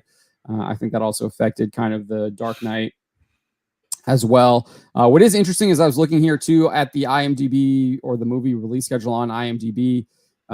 Guardians comes out on May 5th. It doesn't look like it has any real competition that weekend. There's a bunch of films that are coming out, but they all look like kind of indie dramas and comedies. Guardians 3 is going to be pretty open for the next 2 weeks, but it has to make its money then because 2 weeks after the release, Fast 10 comes out. 10 is going to absolutely kill it. So they have to make their money in the first 2 weeks or this thing is dead. And it is probably going to get some help on the 26th because there's nothing really there, and besides Little Mermaid, and I really don't think that is going to do very well. Can I say I forgot about the Little Mermaid entirely? Yeah, I only know it because they've released some new. They released like a kids book that adapts it, and it shows Ariel sitting at the captain's wheel, driving the ship to spear a despondent looking Ursula rather than like the villainous I'm gonna kill you with the trident one that we saw on the original animated movie. Let me ask you this whole thing with James Gunn, because I think there's a lot of guys in our sphere, and I've said this on this show many times. I think there's a lot of people that have far more faith in James Gunn than they probably should at this point. Keep in mind, ever since his whole controversy like 7 years ago with the tweets and him being temporarily fired, if he was ever really fired to begin with, but ever since then, he's only had one feature film that's come out that his name was attached to, and that was the last Suicide Squad movie, which didn't do well at all. It actually lost money, but people tried to say, oh, well, that was coming out of COVID, so you can't really judge it too harshly on that. So it's like, even if you use that metric... but I don't buy that because Venom coming out... go ahead. I'm just saying, even if you use that metric, I mean, is there any real evidence right now that James Gunn's name being attached to these projects is helping the box office right now? Like, has he actually recovered from what he experienced a few years ago, or do people just don't trust James Gunn? No, I think that his own record speaks for itself. I mean, Guardians 2 was I feel like a lackluster film. I don't think people responded to it as much as the first one. I didn't watch the Suicide Squad film, and clearly a lot of other people didn't either. So I don't think his name really brought a lot to that film. If you look at the box office take, obviously that was still, I think, when DC was doing their day and date releases. But even then, you look at Venom, which came out, I think, like maybe 2 months later, and that actually did kind of open up the box office there. So I don't know if there was still a lot of fear going on just 2 months before. I don't know. I never like. I don't know. It's hard for me to kind of weigh in on what other people are feeling because I was just completely like don't think like clearly most of this country was thinking during that time. Yeah. So I don't know. Me personally, I don't think James Gunn is really interesting. I enjoyed the first Guardians film. Again, I feel like that was kind of like a diamond in the rough, and I haven't really seen anything from him that really intrigues me. Chuck Dixon probably said it best when he looked at James Gunn's whatever the Gods and Monsters thing chapter, whatever release slate or whatever you want to call it. He was like, this guy has no clue what the people actually want, and I'm pretty much in agreement with Chuck there. You're gonna do like an authority movie? Who's even heard of that? It doesn't make any sense. Stuff like that, unless you're. I mean, obviously, comic book readers and everything know about the authority, but general public, absolutely not. Never heard of them.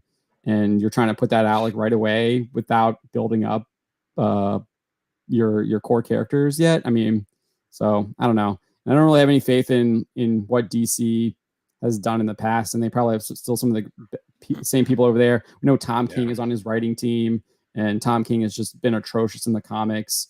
I think though there's like a Watchmen writer on there as well, so you just know it's going to be kind of injected with everything that Hollywood injects in these movies, and especially what we've seen with Marvel too.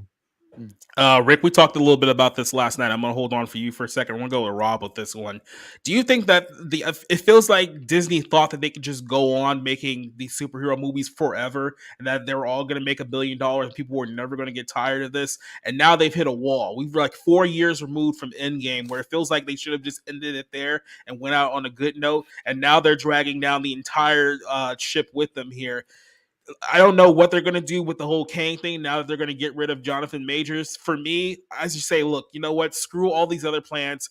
Fast forward to Secret Wars. Do all your giant superhero movie with everyone who's ever been in a superhero movie ever, and then just end it. Just wrap it up. What do you think of this? Do you think that's a good idea at this point? Look, Hollywood is an incredibly fear-based business, and Marvel has been able to kind of roll on this business since Iron Man, 2008? 2007, something like that. And so, it's time that it's up. You got to move on. You got to roll it into something that works, because at this point, I kind of think Marvel's in its death rattle stages. Look, I've never liked James Gunn. I've never liked, kind of his shtick. Even when, according to fans, it was good. So, this is the guy that made Slither. This is the guy, so it's like, and his favorite filmmaker, Steven Spielberg. So I don't know if he's trying to emulate him and taking the more of the big picture outlook at the new DC or DCU, whatever the fuck it's called. I don't know. I have not been interested in the Marvel universe since Age of Ultron, which was 2015. So it's been a long time coming for me. I've been waiting for it to be over. I'm tired of it. I sincerely hope it dies off like every other crappy product Hollywood has put out that the people don't want. So, Jonathan Majors, if he's innocent, I feel bad for him, especially, you put out that tweet about Ezra Miller and how this kind of looks bad, in comparing those cases. But, so I feel bad for him if he's innocent. If not, whatever, I guess they'll try to recast, the role. But, it looks like Marvel's kind of like choking on its business, and I'm pretty happy about that. Rick, do you finally feel vindicated after years of being a Disney hater? Revenge is mine. Look, like I've said before, they bled the property dry. They thought it was going to be a perpetual cash cow, and that they were always going to be able to make millions of billions of dollars off this never-ending, the world's longest and most expensive soap opera. But it then got too convoluted. Again, like I said yesterday, if they had just kept to the movies, maybe you could have kept it going longer. But then they threw in the TV shows. They were asking people to try to follow along. And most people outside of the hardcore 40-year-old men who haven't grown up at all, they're not going to keep up with it. I'm not. I generally don't care. And this as someone who had to have some of the Marvel movies explained to me, because I didn't know who Thanos was. It's like, who is this person and why are people gasping? All I can tell you is that I expect Guardians of the Galaxy 3 to have a very soft but successful opening. Where it'll open at number 1 like every Marvel movie has, but it's not going to generate as much business as let's say the Super Mario Brothers, which have been demolishing the box office this past few weeks. And the big test, I mean, it's going to open at number 1, but the big test is going to be when we get the Marvelettes. That is going The to Marvels, be yeah. It's his thing. Just Oh, yeah. Because it's a joke. Yeah, he's gonna start talking I about got it Gene now. Kelly again, and nobody has time for that. Well, yeah, the Marvels. Look, yeah, that's going to be the big test. Will that open at number 1? Because it's going to be coming up right after Dune Part 2, which is going to dominate at least that first week, and it's going to be coming right before the Hunger Games prequel, which still has a pretty solid fan base. And you're going to introduce. You have Captain Marvel. A lot of people are not enthusiastic. We're not enthusiastic with her. You're going to have, was it Monica Rambeau? And here I thought it was her pilot friend. I didn't know that was the daughter. And you're going to have Kamala Khan, who people know or should know exclusively from the TV show that probably not a lot of people watched. And yeah, that's going to take down House Atreides. I don't see it. I mean, it's possible, but if it opens at number 2, let's say that it opens at number 2, that should just send alarm bells and say, you know what, we can't keep this up. We can't keep this up anymore. No one's buying our product anymore. If it manages to open at number 1, it's not going to be a very strong number 1, and it's probably going to get toppled pretty quickly. Yeah, with Guardian. Keep in mind that the Marvels, that movie was supposed to come out like what, last July or something like that. I think it's supposed to come out originally July 2022, and they've just been pushing it back and back and back and back since. So that whole thing is a mess. Yeah, look, it was originally supposed to be Captain Marvel 2. Remember, they announced that and had a whole graphic and everything, and then they changed it. Yeah, they went. I think what happened is, look, I think a lot of people loved the first Guardians. I certainly enjoyed it. I thought it was when I put in my top first 10. one, yeah, the first one. The second one, they went overboard with, isn't everything funny? And the second one was James Gunn full and through. He was the full writer and director of that one. So. Yeah. And honestly, I don't know anyone who's going to say, "Oh, well, James Gunn has made this one." He's not he's not on the top tier of directors. He's not his generation's Alfred Hitchcock. He's not the great I had to sneak it in. They're not this great director that's going to sell tickets based on his name alone. Spielberg could, and he's faltering because nobody wanted to see The Fabelmans or West Side Story. What other name director, are you going to say, "Oh yes, I will see that film"? Maybe Cine East will gravitate towards someone like a David Lynch, but the general public is not going to say, "Oh, James Gunn directed this movie. Oh well, there you go. I got to go see it." Who's going to do that? Who really is going to do that? Who even knows who the directors are of these movies half the time? Because it's a product. Scorsese was right. Yeah. It's a product. It's just it's a theme park ride. It's a theme park ride. Well, yeah, it's a theme park ride. Even though he is a bitter elitist has-been who only makes Inarritu said the same thing like years ago, like with Birdman, and he gave interviews and he said way more like destructive shit about the superhero movie than Scorsese did, and Scorsese got all the shit for it. And I always find that interesting. It's like there's other people that have said that it's like a cultural genocide of Coppola said that. Coppola called them evil. Right. I think, so I think Scorsese's was a New York Times, so that's probably why more people saw it. Just being honest there. Yeah, but look, it's going. It was at the peak of MCU. Guardians of the Galaxy. I have to resist calling it garbage of the Galaxy. Guardians of the Galaxy 3 is going to open at number 1, but the box office is not going to be really big. And sure, it could dominate the second week, but what's going to be the drop? Those are the questions. What's going to be the drop? Yep. And how long is it going to stay at number 1? And then the big card there with the Marvels. Is that actually going to open at number 1? Is it going to outdo Dune Part 2? Is it going to overdo this? Is it overtake this massive space epic that many fans, myself included, are looking forward to seeing the second part, hopefully the conclusion? Is it really going to overtake that film? Is it? And it's going to have an awesome battle at the end with the shield wall. Yeah, so that's the question. If it opens at number 2, just wrap it up. As for Jonathan Majors, yeah, you know what? I've changed my mind. I thought they were going to stick with him. They want to keep the Kang dynasty going. Just recast the part and find someone else. And maybe this will be, again, like I told Jacob, this will be the perfect time to introduce that one-legged, deaf, lesbian, Native American to be the new face of Kang. She will be the one to lead the Kang. No, if they're going to recast Kang, it's going to be a lesbian black woman. That's who it's going to be. That's going to be the new Kang. They just have what's her name take over from the Loki series. The chick that plays his like love interest. Oh, Tessa Thompson. In the comics. Yeah. No. That's Thor. That's That's Valkyrie. My bad. The Sylvie character. No. That's the Loki. It's the other one. The chick who's the judge or whatever. Renslayer. Oh yeah, I know what you're talking about. And in the comics, Renslayer is Kang's love interest. That makes more sense. They did that with Frank Underwood when House of Cards. Kevin. Am I wrong for what's Kevin Spacey? Yeah, I really like that show.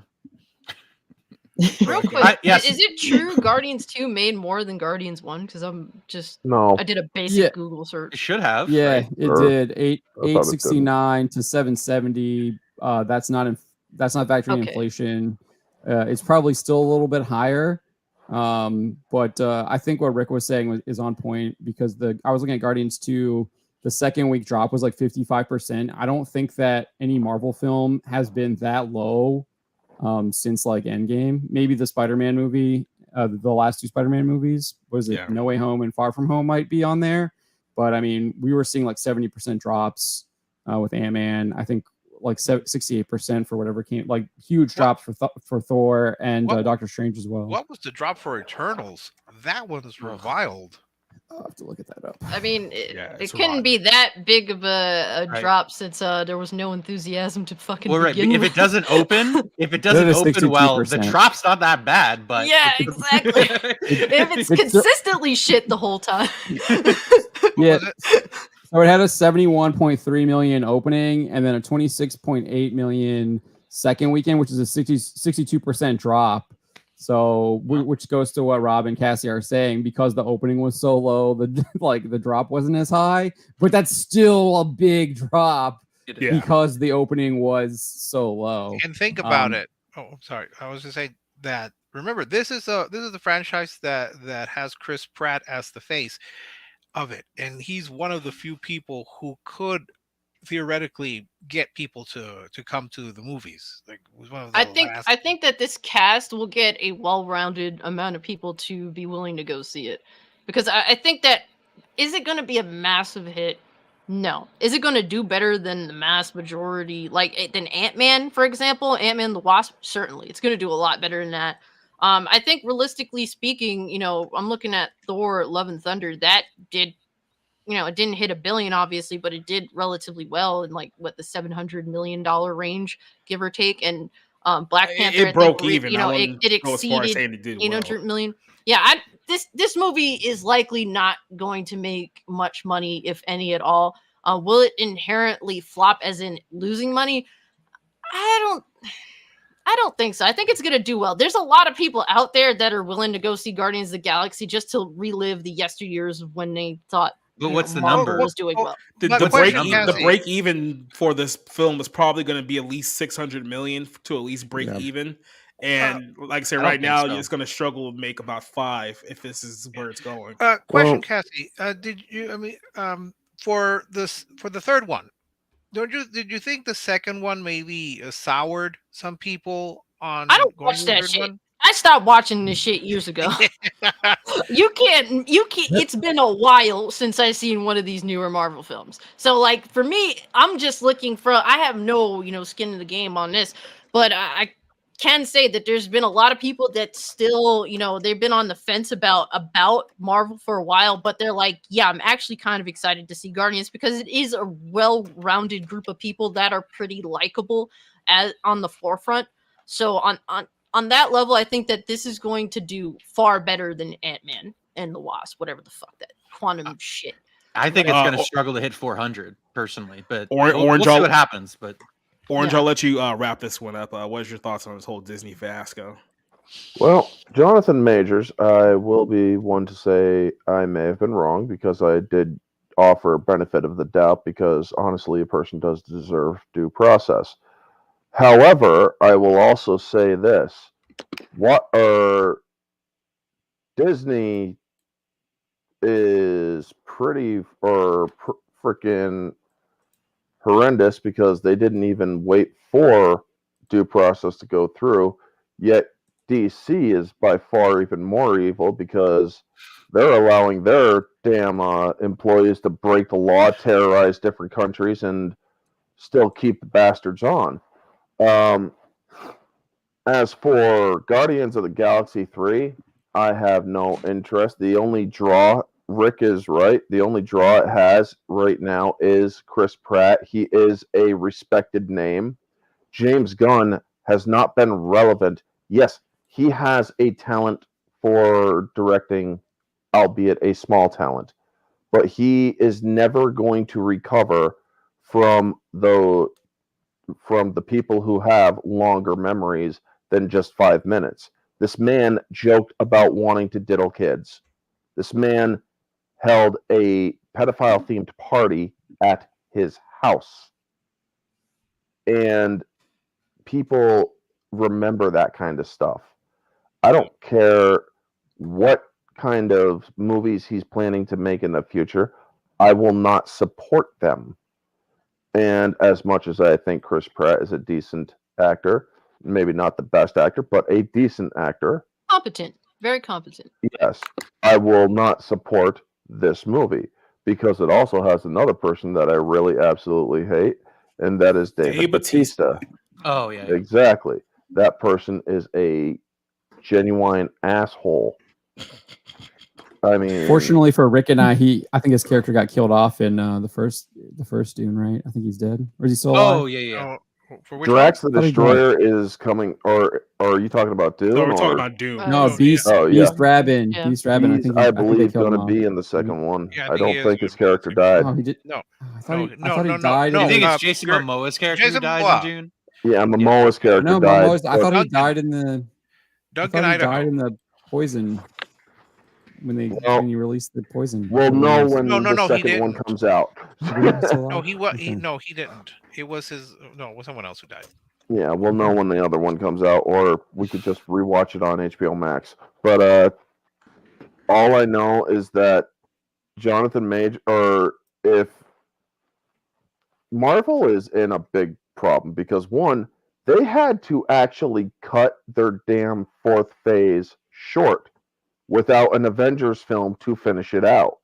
Yep. That is one of the things that their previous phases always did. They had an Avengers film to finish it out. Well, they couldn't do that because they realized some of their shit sucked. Also, their multi-platforming continuity is not good because not everybody has Disney Plus. They're losing money and they don't want to acknowledge why they're losing money. People are getting confused watching their movies because people aren't watching all the necessary, I say that with air quotes, watching content like the stupid Ant-Man or the Disney Plus shows. I can't even remember their names because they're so immaterial. But yeah, people aren't going to be focused on that because they want to go to the theaters, but that they're going to be like, well, when did she go bad? Who the fuck is this person? Why is this person even here? What is going on? Unless they Big threat. introduce. Now they're getting rid of him. Yeah, unless they manage to introduce Kamala Khan somehow in the Marvels, no, people are not going to know who she is if they hadn't seen the TV show. I didn't even know who she was when I saw the trailer. That's the problem with the Marvels. You're expected to watch 2 Disney Plus shows. They understand who those characters are. They want you to watch Miss Marvel and WandaVision in order to understand what's going on. WandaVision, so I knew what's her name, and I'm like, well, okay, she's going to get powers because she's going through that wall, and she ended up with the powers. But it's like, I know 2 of these people, but I don't know the kid. Who the hell is the kid? And somebody told me that's Kamala Khan. I'm like, that ain't Kamala Khan. Kamala Khan's a freaking Inhuman.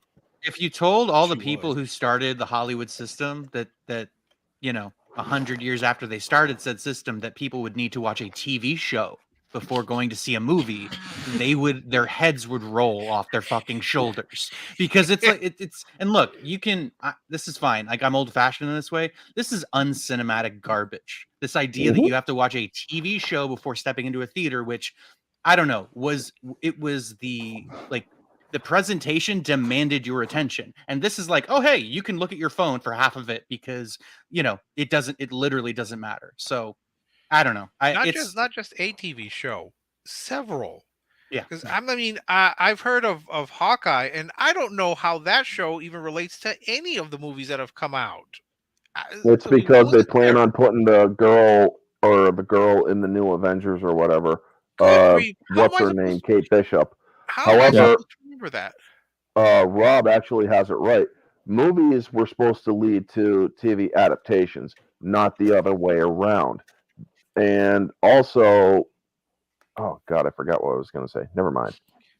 Let's a quick little note, then we'll move on to our next topic here. Is that it's also noted that these are rumors, by the way, but because they're getting rid of Jonathan Majors, this is obviously going to put back the entire production of the Kang Dynasty and the Secret Wars after that. So Kang Dynasty was supposed to come out in 2025. Secret Wars was supposed to come out in 2026. With him being gone and them having to find new directors, new writers, and basically a new script altogether, they're probably going to have to push those movies back another 2 years. So now you're talking about 2027, 2028 until those movies come out. It's like, dude, you gotta pull, I don't know, a red flag or something on this here, because this is just ridiculous at this point. Like, you can't keep this thing going, and there's no interest in it at this point. Like, you've already had the big blow off. No one wants to see you guys try to bring back Robert Downey Jr. in the multiverse. Like, it's over. Like, you're done. You had your moment. And you've gone past your moment. It's done. This is basically WWE 2005 at this point. So just real quick, if the first movie came out, the Iron Man came out when? 2008. Yeah. 2008. Okay. Sorry. We're 15 years into this. Minus. Okay. So somebody who was 18 in 2008 will be almost 40 years old by the time we get to the end of the Kang Dynasty. Are 40-year-old men this sad that they have to keep their live action cartoon going? Yes. Because yes. It's interesting. I'm sorry. I saw the tweet from our friend Christian Toto, who said his kids, who are like 11 and 14, they weren't interested in seeing the Guardians of the Galaxy. And I told them, it's strange that there are men in their 30s and 40s who openly weep, but your kids, who are the target audience, they aren't interested. I don't understand that thinking. John, let me ask you a quick question. Did you ever do an article defending that crying Star Wars fan like 5 years ago? Star Wars Theory. I did an article about him this week about him wanting to fire Kathleen Kennedy at the top of his list. No. I'm talking about the guy who was doing. Remember the one? Oh yeah, the Skywalker kid that had that was crying a lot. You don't remember this? Like 5 years ago when they released the he trailer was watching to The Rise of Skywalker. The Force Awakens. Yeah, he had glasses. No. Yeah. No, probably not. I don't know. I know Star Wars Theory got mocked when he was watching Mando season 2 finale by Pablo Hidalgo. I think we might have covered that. I'm not sure, but I don't think I covered any of those fake reactions that Marvel and Lucasfilm would bring out of the YouTuber people. No, I don't think it was fake. Shedding tears. No, that guy was actually genuine. He had a mental handicap. Oh, okay. Well, I guess I'm thinking of the they do these like promo videos of like all the YouTubers like reacting, and it's just like those people just seem fake to me. I never. Well, I was gonna dunk. I've never understood how they could get so hype over. Like I'm like a huge Star Wars fan and everything, but like I'm not gonna be like blubbering like the only way that I would get tears in my eyes, the only way that I would cry over Star Wars is if they actually recanonized Legends and put Legends continuity on the big screen. I'd cry over that. I'd cry like a fucking bitch. Also, firing Kathleen Kennedy would also get me to cry tears of joy, but I'm not going to hold my breath. She makes all women look bad. I told somebody the other day, I don't think I can do what I do because of all the incompetent women. Like, you know, the great joke about Kathleen Kennedy is that she had a 30-year career before she ruined Star Wars. It's a very successful Hollywood executive. Worked with Steven Spielberg for 20 years. It's amazing, and it's amazing how it's just like you continue to fail upwards with her recent. She's killed Star Wars. She's killed the brand of Star Wars in less than 10 years. She also did it in one movie of Indiana Jones. See, I don't even. It's not just Kennedy. It's Iger too. Broken record here, but I think it is worth repeating. You're definitely right. Bob Iger says in his memoirs that George Lucas felt betrayed by him because he was the one who purchased the treatments, making it seem like they were going to use those treatments, but they already had an idea of what they were going to do, and he was the one who was actually part of that creative team of like him, Alan Horn, J.J. Abrams, and Kennedy, I guess. But Iger definitely deserves a lot of credit for what's happening with Star Wars. He's had numerous years to make changes and has not done so. All right. And go ahead. Well, I was just saying that we should send Iger and Kennedy to that prison that DeSantis is building next to Disney World. On that topic, speaking of dying careers, let's shift this over to sports and talk about E-40. So I've been talking about this for a while, about how I honestly believe the NBA is the worst out of the four major sports leagues. Out of all of them, by far, the NBA is just the worst. The game is bad. No one's playing any defense anymore, even pretending to play any defense anymore. And the players are the absolute softest players I've ever met in my entire life. This is getting bad now. I want to, before I actually get to the E-40 part, I want to play this clip right here, which kind of plays into it. This is Russell Westbrook.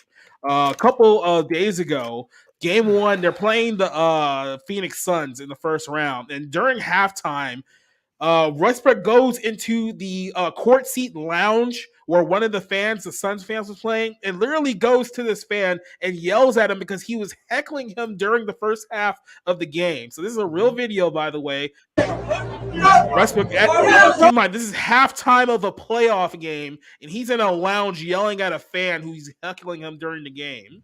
Are they in Phoenix? Or are they in LA? I think they were in LA. Oh, never mind. See. So he's upset at a Phoenix fan taunting him, which is literally the whole point of home court advantage. Yeah, so he's getting heckled at a road game in the NBA, and he's literally crying because the road fans are heckling him during the game. So that's Russell Westbrook, one of the supposedly top-tier players in the league, yelling at a fan. And this also happened at a different game. This was at the Warriors-Kings game in Sacramento. Rapper E-40 was kicked out of the game for arguing with a fan who was heckling him.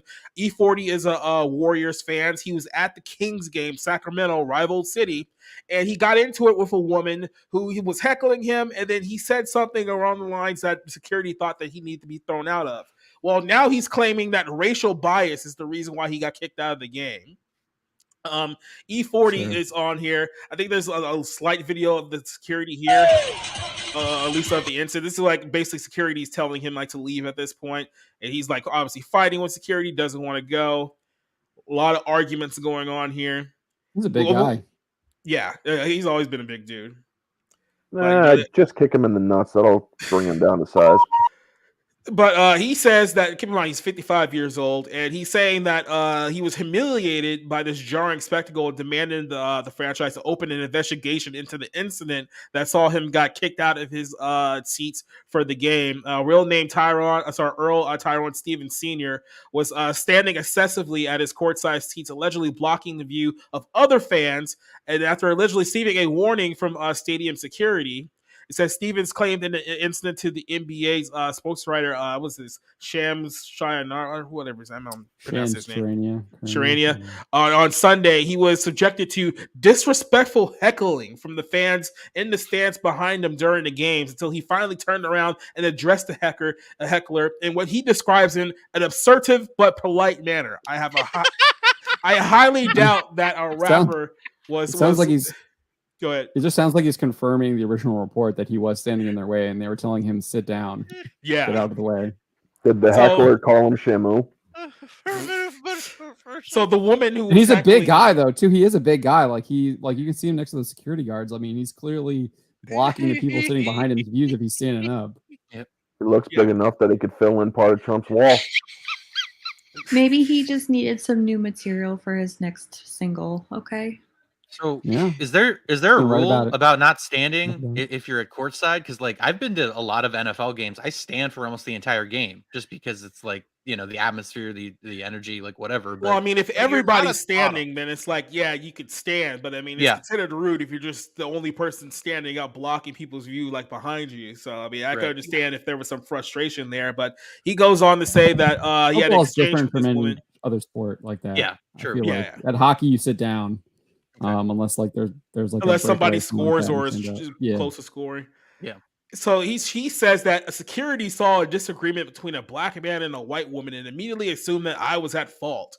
He says, despite my success, racial bias remains prevalent, he says. And then Mark Spears of ESPN tweeted this out. It says that Golden One Center, which is the arena in Sacramento, believed that E-40 stood excessively blocking the view of the fans behind them, refused to comply after a warning was given. After multiple complaints, there was an effort between Kings and Warriors security to escort him out without further distraction.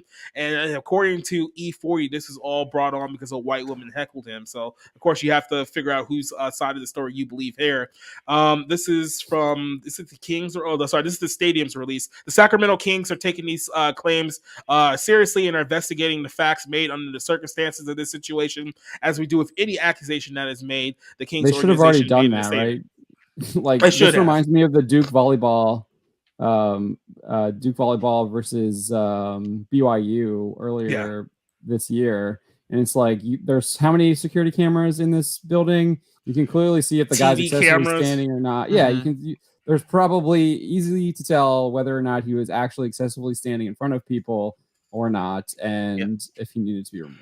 And one would think that the people who are there on security are well aware of it as well. So, but this is a prevalent problem in the NBA. We've seen hundreds of videos this year of NBA players getting fans kicked out of the arena, fans who are paying courtside seats. So these are fans that are paying like 5 figures to sit in these seats, and they're getting kicked out of the arena because they're heckling NBA players. LeBron has kicked players out. Kyrie Irving has kicked players out.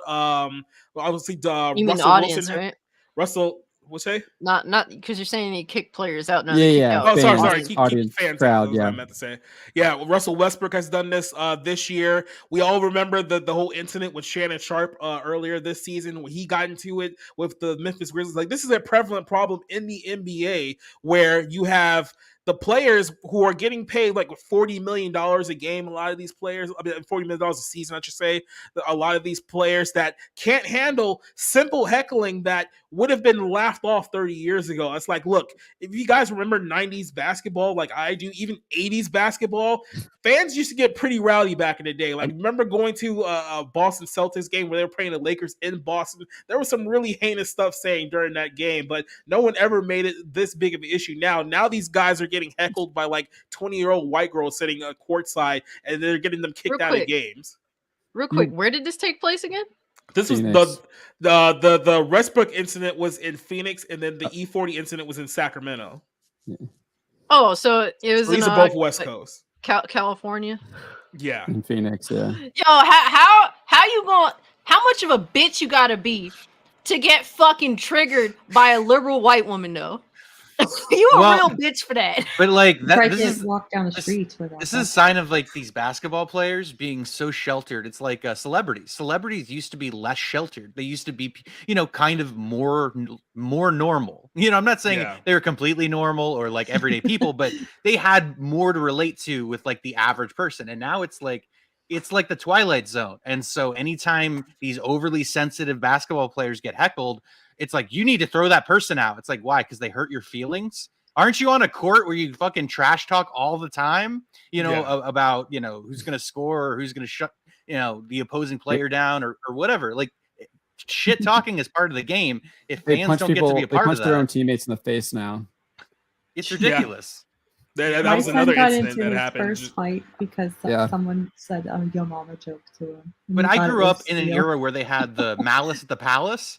The Indiana Pacers, Detroit Pistons, where they got into fist fights with the fans and stuff. Like that was insane. Dennis Rodman. Yeah, man, that was crazy. I like JEC kind of has a really good comment there. Jordan never kicked a fan out; he just dunked on them and won. Yeah, if you watched if you lived during that time or watched if you weren't alive yet and you watched the Last Dance documentary on Netflix, which I do highly recommend, fantastic documentary series. I mean, it talks shows how much they were trash talking Jordan, and then the veterans would be like, man, you just made a mistake, rookie. He's just gonna like light you up now. And that's exactly what he would do. I mean, he would take that trash talk and just absolutely destroy teams. And it wasn't just from other players. He would take it from the media, and I'm sure like if someone was shouting at him from the crowd, he would do that too.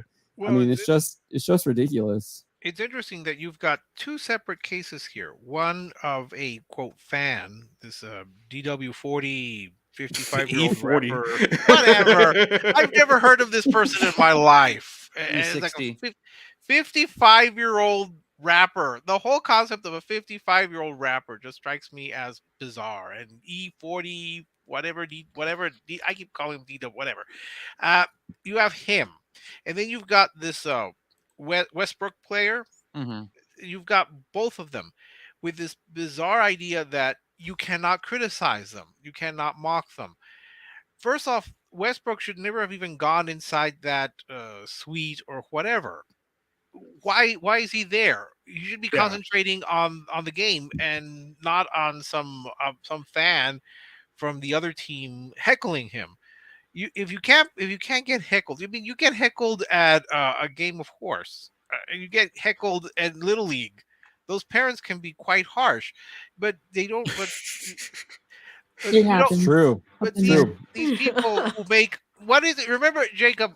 We saw Nefarious and the Demon had that great line that here are these basketball players who make millionaire basketball players protesting against injustice while slave labor is making their shoes crying they're crying racism and crying about racism while their shoes are made by literal slave labor. EW40 DW whatever, he's crying racism. I mean, what? No one can point to, as far as I can tell, nobody can point that any racial slurs were being said. He just grabs onto what. Keep in mind, he's crying racism in Sacramento, California, literally the capital of the most liberal state in this entire country, and this is where he's trying to pull the racism card out because they're known for being real racist out there in Sacramento while sitting at a courtside seat. I'm surprised this guy even made it to 55. I mean, he's 55 and a rapper. Somebody should get this dude a medal for living so long. I know. Well, right? I've never heard of this person until today. Until Neither have I. Until story EW40 whatever. He and the players, all the players that have gone out there and demanded that these hecklers get thrown out. Are they that thin-skinned? Yes. It is so yes. bad. Yes. These are supposed to be the embodiment of masculinity, of strength, of power, of physical prowess. And here somebody who's like a tiny 20-year-old white woman is yelling at them like you suck, and that's going to be the worst thing that could happen to them. Jeez, I'm sorry, I have no sympathy for either of these people. These people really should just maybe we should just eliminate courtside seating altogether. No. Okay, Hey, John, we'll let Jack Nicholson still sit there, but other than him, just clear the first 3 rows. It's an absurdity. John, They might as well.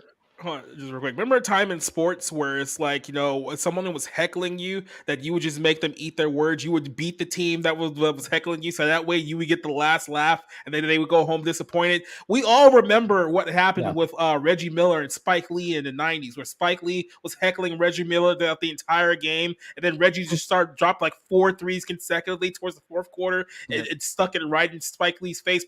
New Yorkers are still upset at Spike Lee to this day about how that went down. It's like, that's how you handle hecklers. That's how it's been. And now it's like these sensitive, overpaid pussies are just going up there getting people thrown out of like basketball games because, he hurt my feelings. Boo hoo. It's like, did the Suns win? No. The Suns Clippers lost. won. Yeah. They lost. What did Westbrook put up though? He wasn't great. I think he was like 3 for 19 or something like that. He wasn't. So he's terrible now. So the fan actually got to him. The fan got to him, man. Yep. Obviously, he went into the room to get him. So, like, I mean, if I'm the fan, I'm like, dude, I'm like still gonna go. I'm gonna trash talk him all the time. And now you've shown that this guy's mentally weak. But he's shown it. He's shown it so many times over the last few years. Like, this isn't the first incident with a fan with Westbrook. He has like at least 3 or 4 of these every single season now. How did he get through high school and college? One needs to ask themselves, if this is happening 3 or 4 times with this guy involved, maybe he's the fucking cause. I mean, look, the reality of it is, if this is going to be the response every time, like anybody at an event, a competitive event gets heckled, you might as well just eliminate the concept of fans altogether. You might as well play in an empty fucking stadium again. Like, because what you're doing here is just encouraging people to continue to do it. Yeah. Out of the thousands of people that are invited to your venue, there's at least gonna be one that's like, I want to be remembered, so I'm gonna talk shit to this motherfucker and trigger the shit out of him. So you might as well just not sell tickets anymore at this point. The fact that they're giving this so much power, you're just like, the concept of giving power, you're just encouraging people to do it. That is really what it boils down to. And like I said, this dude is a complete total bitch for acting the way that he acted towards it. Look, when it boils down to it, this is a competitive sport, as are all the others. You're gonna have this type of shit, and there's gonna be people that are there talking shit. I mean, it seems as though this individual was standing like a dickhead the whole time, and people were tired of trying to look past him. I mean, I've been in situations like that at an event where honestly, I just wanted to drop kick the shit out of the person in front of me, literally standing the whole time. Like, literally, it is obnoxious. It's obscene. And honestly, while I'm not the type of person to be super confrontive in a situation, especially when I don't want to be thrown out, you're going to come across specific people that don't give a fuck. Look, when I go to baseball games, and even the small kids, when they're standing in the aisle during the game, we tell them, but we try to tell them nice, please sit down. We can't see. With these guys, look, accept criticism. I'm sorry. Well, you know what? Maybe all these fans should just gravitate to the WNBA. I'm sure that they have plenty of seats available there, so they could go and heckle them. Yeah, but that's not basketball. So, like, let's be honest about that. You should see the heckling that they can do at freaking high school basketball games. Yeah. I mean, back in high school, I did a little bit of heckling, and the person's like, "I'll take you outside right now." I'm like, "You were asking me to teach you karate earlier this year. Do you really think you stand a chance?" Here's my thing. What the problem is, just real quick, what the real problem is? There isn't enough camaraderie in sports, especially with fan bases anymore, because normally what would happen is that when a player shows that he's getting agitated by people in the fans, usually the fans around them would start turning up the heckling, so that next thing you know, like the entire section or the entire crowd starts getting in it, because they know that they're in the guy's head now, right? That's what used to happen back in this day. Like, go ahead, Rob. You know what? I just completely spaced on it. Pulled the Spencer again. But no, look. They'll never make it in Philly. Yeah, I know. Well, look, I'm actually from southeastern Pennsylvania. I grew up around Eagles fans my entire life. So trust me when I say I grew up in an incredibly verbally abusive environment, and it has inherently made me a better person. So I love it. But I'm used to it. And so these people, these babies, these overpaid, overpriced babies who get offended at, getting shouted out by the fans. It's like, dude, grow a fucking pair. Like, grow a backbone. Seriously. It's not even that. Remember, these are the same players that threw fans out who were protesting for the Uyghurs, or even brought them up to them. Mm-hmm. So they're that thin-skinned. All of these players who they will be the first to tell you how awful you are for not supporting whatever cause du jour they have. But as soon as you criticize them, even in the mildest way, they'll demand that you leave. So they are remarkably thin-skinned especially for all the money that they're making. And when they're not making these, when they're not making House Party, when they're not. And I just remember what I wanted to say is like, I've never been in a fight. I never want to be in a fight. I probably would do terrible. But here's the thing. I've always believed this, being an American, First Amendment right. I pretty much feel like I can say whatever I want and I should be protected by the law, which I am. However, it doesn't mean someone can't haul off and smack me in the face. I'm just hoping that, they won't take that risk. They won't take the risk that they'll be charged with assault. So it's like, but I've never understood somebody that's like, hey, because of what you said, because of what came out of your mouth, I am now going to put my hands on you. It's like, we used to wanted to beat me up. Well, remember, we used to teach kids once upon a time that sticks and stones can break your bones, but words can never hurt you, and we just completely threw that out of the window over the last 2 years. I mean, one last words thing are on violence. Remember, words are violence. Yeah. One last thing on this. This E4. My son actually said that this weekend. I gave him a lecture on that. This E4 rapper can honestly not call himself a rapper if a fucking woman got under his skin like that. No offense to women, but the ego here for liberal white woman. Yeah, liberal white woman. California liberal white woman. I mean, exactly. The fact that this that a woman got under his skin because they're all big and bad, women can't do shit to them and yada yada. That's the mentality in that kind of culture. Mm. And the fact that one of them got under this dude's skin, man, that's blood in the water. Oh yeah. So one of the things that I do with the Westbrook stuff is I'm wondering. I haven't watched the NBA in quite a long time, but yeah, like I mean, I know I kind of like tuned out when they just basically started calling. It felt like soccer to me, where the players started just taking dives anytime they got touched, and you didn't have it would like what Rob was talking about with like Rodman and that and Isaiah Thomas and the Detroit Pistons. You don't have like teams like that anymore that can really do any of that stuff. And I kind of just like, well, what's the real point? No one's really playing defense anyways, because anytime you just touch someone, they're calling a foul. I'm wondering if that has that rule change has also kind of affected the players' mentality and how they just deal with everything. They just expect the referee to like intervene. But in this case, it's like now the stadium security. I mean, it's so frustrating. I talked about this back in what was like 2015, where I think it was around that time where I think it was like the Warriors and the Cavs were in that run when they were like 4 straight NBA finals like in a row. And I remember saying to myself then, I think it was my second year, it's like, dude, this league sucks. Like, just on a competitive standpoint, without putting all the politics and all the other stuff in there, like, we already know who's going to be in the finals at this point. So the entire season is pointless. You really don't have to start watching basketball really until like late May just to figure out who's going to be in the finals. And then I think the whole Kevin Durant going to Golden State was the straw that broke the camel's back, because it was like, okay, they're going to win the championship. There's no point in me even watching.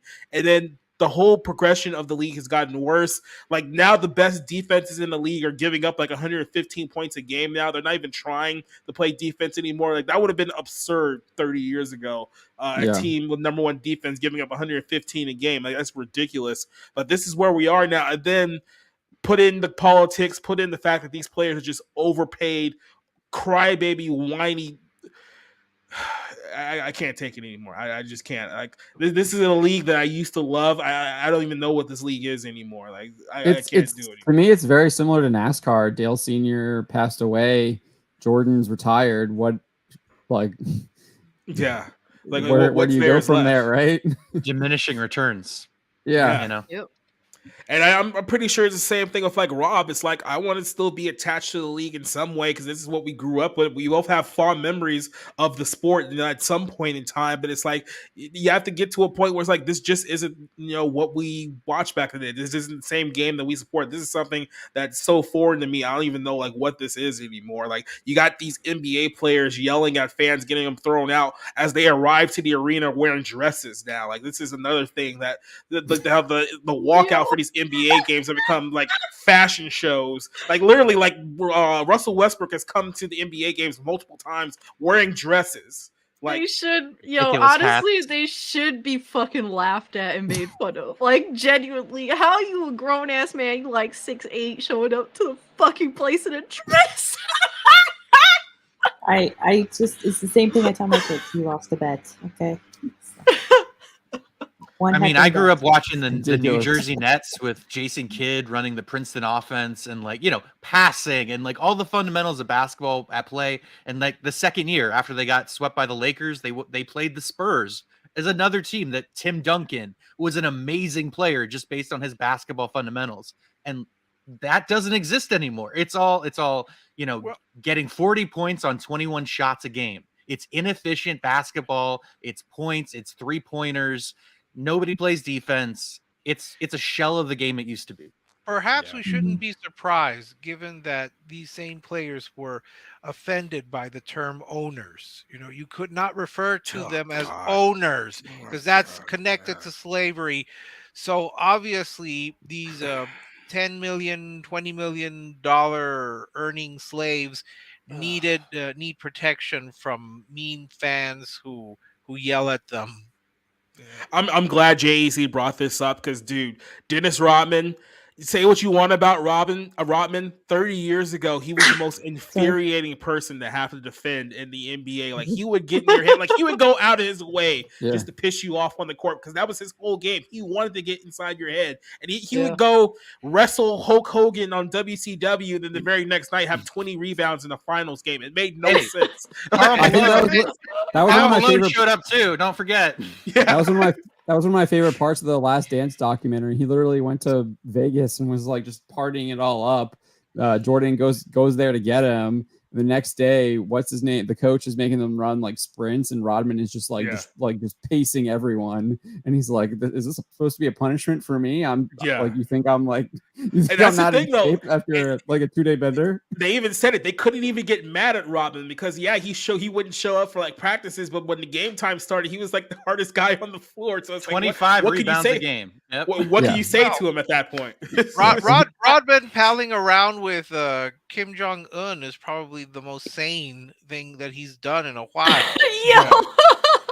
What it boils down to in this situation, I mean, the big takeaway is we've perpetuated a society that if you bitch and whine and cry hard enough, you get what you want.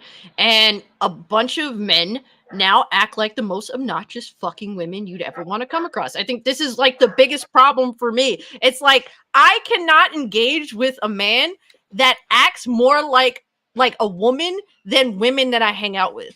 And this is a problem. There's a lot of men in our society that act like little bitches. And this is what it boils down to. It's a bunch of men in this league that now act like women and they think it's normal. And it's not. I don't want to deal with you if you like that. And it's not just the players. You've got E-40 and you had, Shannon Sharp also. These are fans. These are people who are not playing, who feel this bizarre sense of entitlement that they cannot be criticized, that they cannot be mocked, that they cannot be yelled at for the most innocuous thing. It's not like anyone was threatening E-40, with violence. He was just told, "Please sit down. You're so big. Sit your fat ass down. We can't see. We can't see." This is not his. He's not the basketball version of Rosa Parks here. So no. I don't know what planet he lives on, as well as all these other players, Westbrook or all these others. I'm puzzled by it, but these people think that they're better than everyone else. He thinks that he's allowed to stand up if he so chooses to, and everyone else behind him are a bunch of fucking peasants. Yeah, well, yes, that's the attitude. And then again, look, they're probably paying just as much too. Why are the people still going to these games? If they're going to be so mistreated, just don't go. That's my question. Why are you still giving these guys, like I said, these courtside seats are at least $1,000, maybe up to $10,000, depending on what arena you're going to. These aren't cheap tickets. Why are you spending this much money on players who clearly hate you? They clearly hate. By the way, this whole thing about this season, there's been a whole movement over the last few months of NBA players who are upset because Djokovic is probably going to win his third straight MVP. Yep. They're only upset because he's white. That's literally their only objection for him winning MVP. People are trying to say, "Oh, what about Joel Embiid?" It's like, I'm sorry, you're going to attack Djokovic for not winning a championship. How many championships have Joel Embiid actually won? It's not so much the players. It's also the commentators. I keep seeing the commentators on ESPN going on about how it's clearly racist that the white player is a likely candidate, and that all of them are just voting for him because he's white. I don't understand that kind of thinking, because the league is dominated by black players.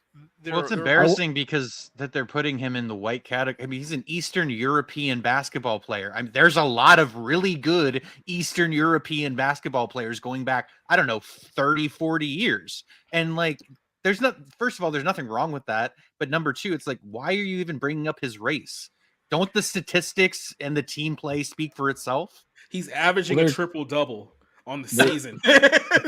Perkins' explanation to that is that he's just like padding his stats, which is kind of what we were talking about earlier, because there's no defense, so everyone's just able to like just rack up points. But even then, if that's the case, then why isn't everyone else doing it too, right? So right. But I did read an analysis about that. I haven't like looked into it, but from what I understand, there's a lot of people coming from Eastern European countries into the NBA now, and they are really, really good, and they're starting to make their presence known. Because the style and I think that might be basketball affecting the NBA culture too. Yeah, just real quick, the style of basketball plays well, because like I said, we don't play typical NBA old school defense anymore. So now it's just, hey, just jump shoot and shoot threes and stuff. So now all these players are coming from Europe, and then they're becoming superstars over here because the style fits their style that they're used to playing over there now. So well, like I said, when I went to the Mavericks game, and I didn't know who any of them were, except oddly enough, Tim Hardaway Jr. That's only because his father played at UTEP. But apart that, I had to ask who's this Don Shun. I can't pronounce his name. Luka. Yeah, Doncic. Yeah. I had to call, and then I told Rob and Jacob, I thought it was Nowitzki, and I thought he was Polish. So he's German, and he retired 5 years ago. I know this now. Okay. I know this, Rob. I just said I thought that was I thought he was Polish because of the last name, and I thought it was Nowitzki. But yes, all of these Europeans are coming over.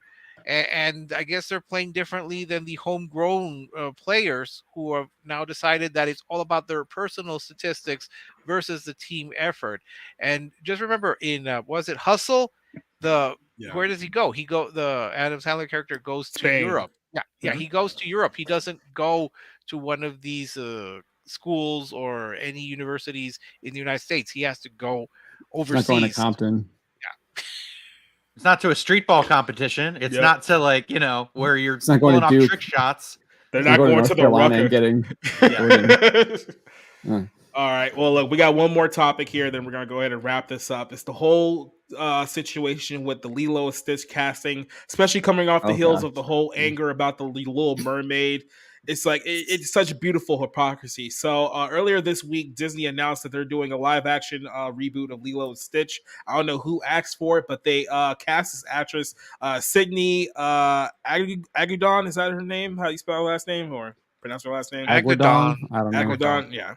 Well, they're upset because apparently she's too white to play the role of Nani in the film. So they're upset that Hollywood is now whitewashing of title characters, even though we just went this whole thing with them casting a black actress in The Little Mermaid and going as far to say that you're a racist if you have a problem with this. But now they have a problem with this casting, and now it's okay to be upset about Disney castings now. So hypocrisy is the name of identity politics after spending the last few months accusing anyone critical of Ariel's waist swapping in the live action Little Mermaid of being a hateful bigot. Disney's identity politics obsessed fans have hypocritically taken the outright attacking the new actress Sydney here for not being dark enough to portray Nani in the studio's upcoming Lilo and Stitch. So she was cast as the older of the two sisters on the film that was announced on April 13th.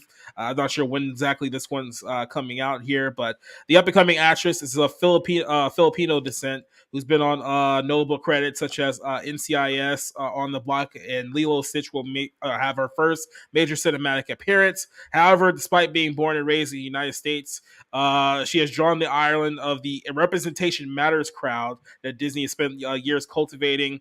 According to them, she's too light-skinned to fit the description of the character from the original source material. So now we care about the original source material of the character. Here's a couple of tweets here. Why isn't she native Hawaiian? Why is she so white? Nani is native. That's a major part of her story. Hilarity here. By the way, this person here has witch in their title. We're gonna move on for that topic. Just hear that this actress is great, but we need to. Yeah, this is why we need to stop from this. This is why we could have gone with a native actress for a native story. Actors start turning down these roles. Maybe yes, turn down the role, you bigot. Here's another one. She is Hawaiian though, so that person is literally just lying. Yeah, they cast so well for Lilo that makes this apparent colorist casting of Nani even more bizarre. This casting is such an insult to brown-skinned native Hawaiians to fans of Nani, beyond disappointing. Here's another one. We're seeing a lot of people who aren't indigenous saying, "Oh, well, she's native," ignoring the blatant colorism happening here. Sydney should not be playing Nani. This person has an anime avatar. I'm just throwing that out there too. Here's the other one. Whitewashing of Lilo Stitch casting is not the same as casting Ariel as black. Positive POC representation subverts racism. Yeah. Whitewashing canonically of brown and black characters does not. Whitewashing has never been made a mockery of in the media to that representation at all. So it's literally saying it's not a problem when we do it. Dark-skinned women can't have anything. This is so disappointing. This goes on and on. White Filipino playing a native Pacific Islander just because she was born and raised Hawaii is disrespectful. Hopefully Sydney chokes. So now they're outright wishing that she does terribly in the role here. It just goes on and on and on. These people are very, very venomous about the fact that someone who's not brown enough got cast in a role for a Disney movie. So John, wasn't that your article? Or was that Spencer's article? That was Spencer's. That's Spencer's article. Okay, we're not going to give him any credit, but what do you think about this whole laughable situation here? So it's not just the Nani. I guess there's the love interest, the teenage male as well that they're whining about as well. Same accusations. I mean, this is what you expect. It's the hypocrisy doesn't matter. It's a power play, and it's actually a hierarchy. So I mean, this is just more of the same. This is what you expect from these people. So I mean, they're wrong. Definition, like they're just fundamentally wrong, and they're just lying. I mean, for everything, I think what Spencer was saying there, she is a native Hawaiian, I guess. I mean, is she Filipino or is she Hawaiian? Filipino. Not really. Filipino. She's Filipino. I know she has a Filipino last name, but is she actually like Filipino or is she like Hawaiian? I think she's of Filipino descent, but was born and raised in Hawaii. In Hawaii. Okay. I mean, to me, it's just the same as the America Chavez thing, right? They were upset that it wasn't. It was a Mexican playing a Puerto Rican, I guess. Oh my God. That was a Jennifer Lopez when she was cast as Selena. I know that was very upsetting to a lot of Mexican Americans who were like, "Well, you're having a Puerto Rican play a Mexican American." However, I can tell you that as a Mexican American, all at least the Mexican Americans that I know, myself included, have embraced J-Lo's performance as Selena. It's awesome. We love her. It's awesome. We love her. Yeah. We thought she did a great job. We thought she was very respectful, and we have embraced her as one of our own. Now we have to remember these people upset about casting a quote light-skinned or white Filipino, and I'm not sure what that even means. These are the same people, and I brought this up yesterday with Jacob. These are the same people who are upset. I mean, these are people who are cheering on the casting of a black actress as Cleopatra. These are the same people who had no problem casting a black actress as Anne Boleyn, who was by no way black. And you were called a racist if you objected to having Jodie Turner-Smith, a black woman, play Anne Boleyn, because apparently that makes sense. You want representation in the Tudor court, and you want little black girls to grow up to believe that you will be beheaded by your husband. This is just irrational, and it's hypocritical, and it's irritating. You mean you're upset that you're casting more accurate actors for these roles, and I really don't even understand why we need a Lilo and Stitch live action remake. The whole thing is just bizarre to me. But you could cast a black woman in a historical film that is not about a black person, and that's fine. But you're not casting for that. You're casting. You're upset that you're not casting quote a dark enough person to play these fictional characters. And I'm just going to throw this out there. If you wanted a proper Asian representation in this Lilo and Stitch for the love interest, you should cast was it Mark Paul Gosselaar, because he's half Malaysian or half Indonesian. So you could cast him, and that would be closer to accuracy than you would in casting Jodie Turner-Smith as Anne Boleyn. That's Zach Morris. Yes, Zach Morris. Zach Morris is half Indonesian, so he's closer to the ethnicity of the Lilo and Stitch than Jodie Turner-Smith is to playing Anne Boleyn. It's I don't know. I want to say that they're racist because they're adamant that it has to be only dark-skinned or darker-skinned people. We give them too much credit when we say that they're all about race. It's even more simplistic and retarded than that. It's all about the melatonin in your fucking skin. It's like all colorism. Yes, that's literally how simplistic these mentally deranged losers are.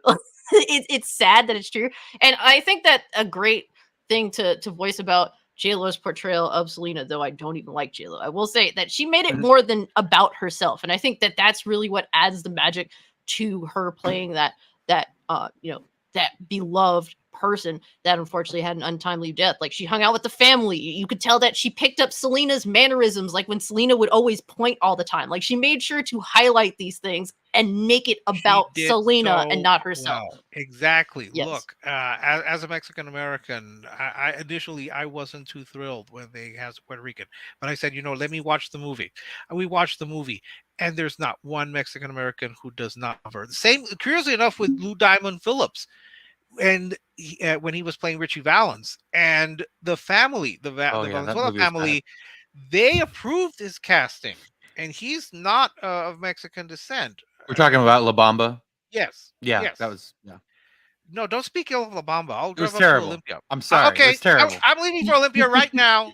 That's it. No. And you It's not a show without a take him Kathy on. I Rack think I can and a sneak him on.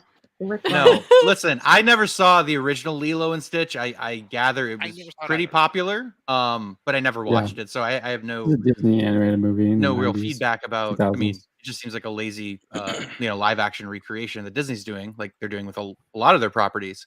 But I've been beating the representation thing for years, or at least pushing back against it for years.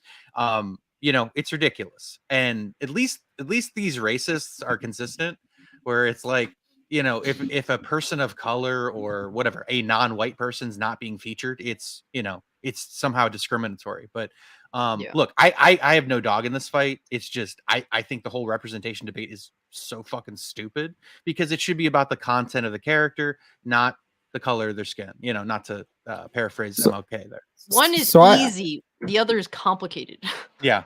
So I will say, though, I do think that the actors should look like the characters that they're portraying, and kind of follow the source material. That's something that we beat the drum on over at Bounty End Comics quite often.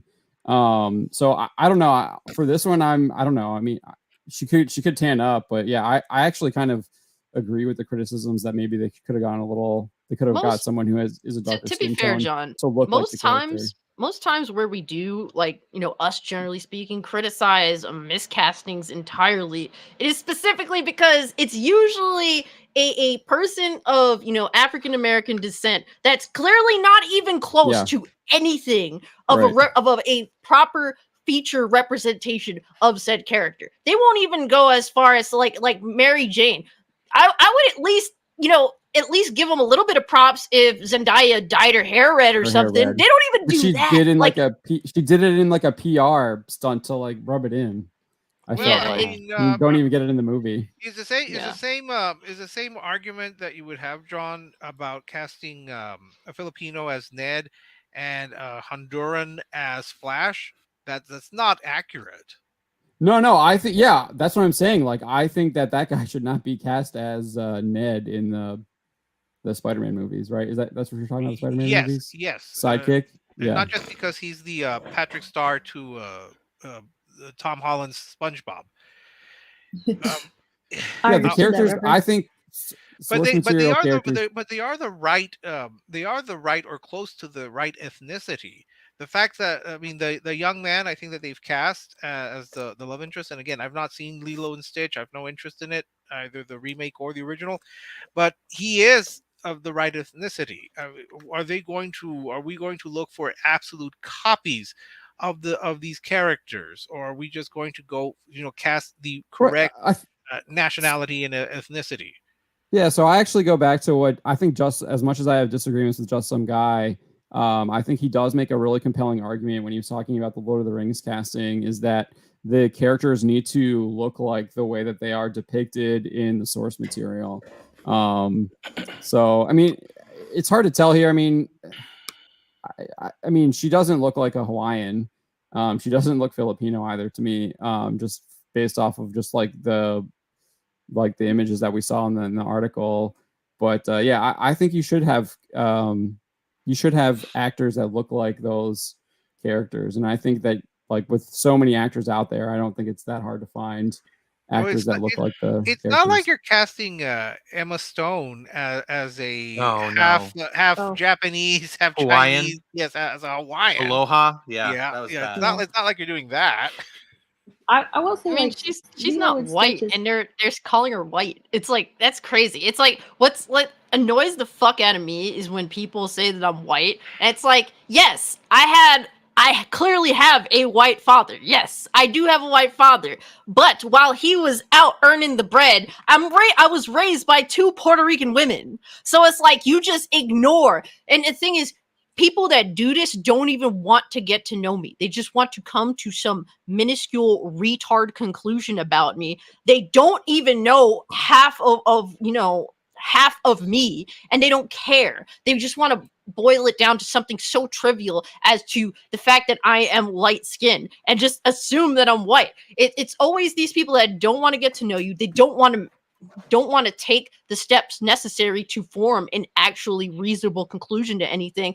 These are just mentally deranged people that already want to form their own conclusions. They want to be simplistic in nature because they are inherently simplistic in nature. It's most of the time people that are just inherently stupid and want to double and triple down. They don't care. It's all about appease me, or I'm going to whine and fucking scream and throw these little temper tantrums until I get what I want. And basically, I just despise these people. I've never heard anyone call Filipinos white.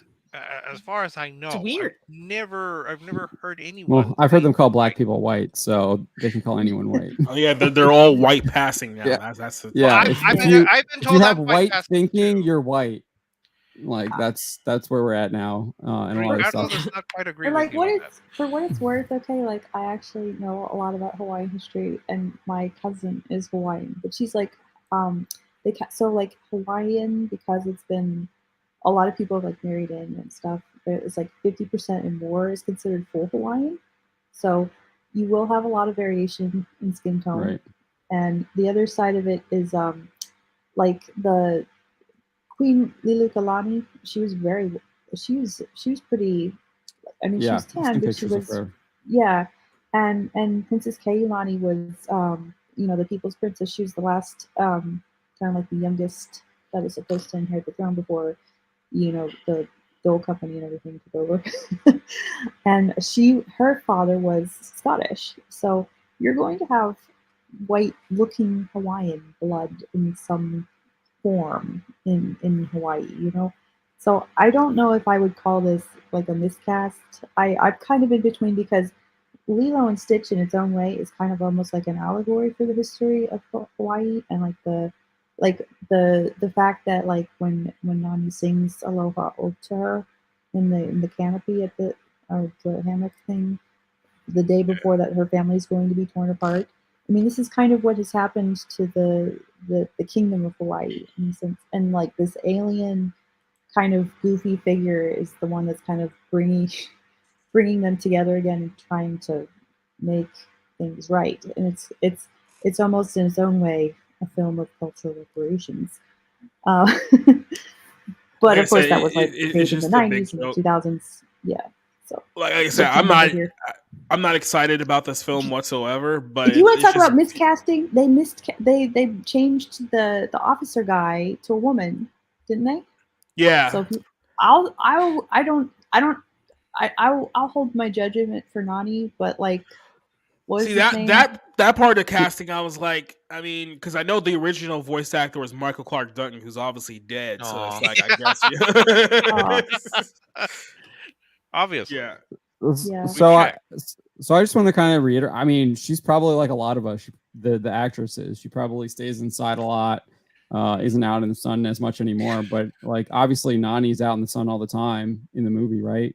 Yeah. For the most part. I mean, that's something like, that she's got to learn how to surf and stuff. So that that might change. Well, I could tell you that even though I'm Mexican, and so I'm You're Mexican, Rick? Thanks for letting us know. Yes, I know. Well, you're quarter Mexican, so you be quiet, Robert. Yeah, I know. I will say that Roberto. I thought because I'm Mexican, I thought I did not need sunscreen. I apparently I do, because I have red blotches all over me. So no, apparently I'm not that Mexican, because I do burn quite easily. Well, actually, I think Jacob and Rob can testify that I'm like the whitest Mexican in the world. So, and just for that, you deserve the burn. How about that? yes, I deserve the burn. I feel the burn. Yeah. So, any last thoughts on this one before we wrap things up here? I mean, why are we even getting progressives are just angry in general. I think that's not really news. So.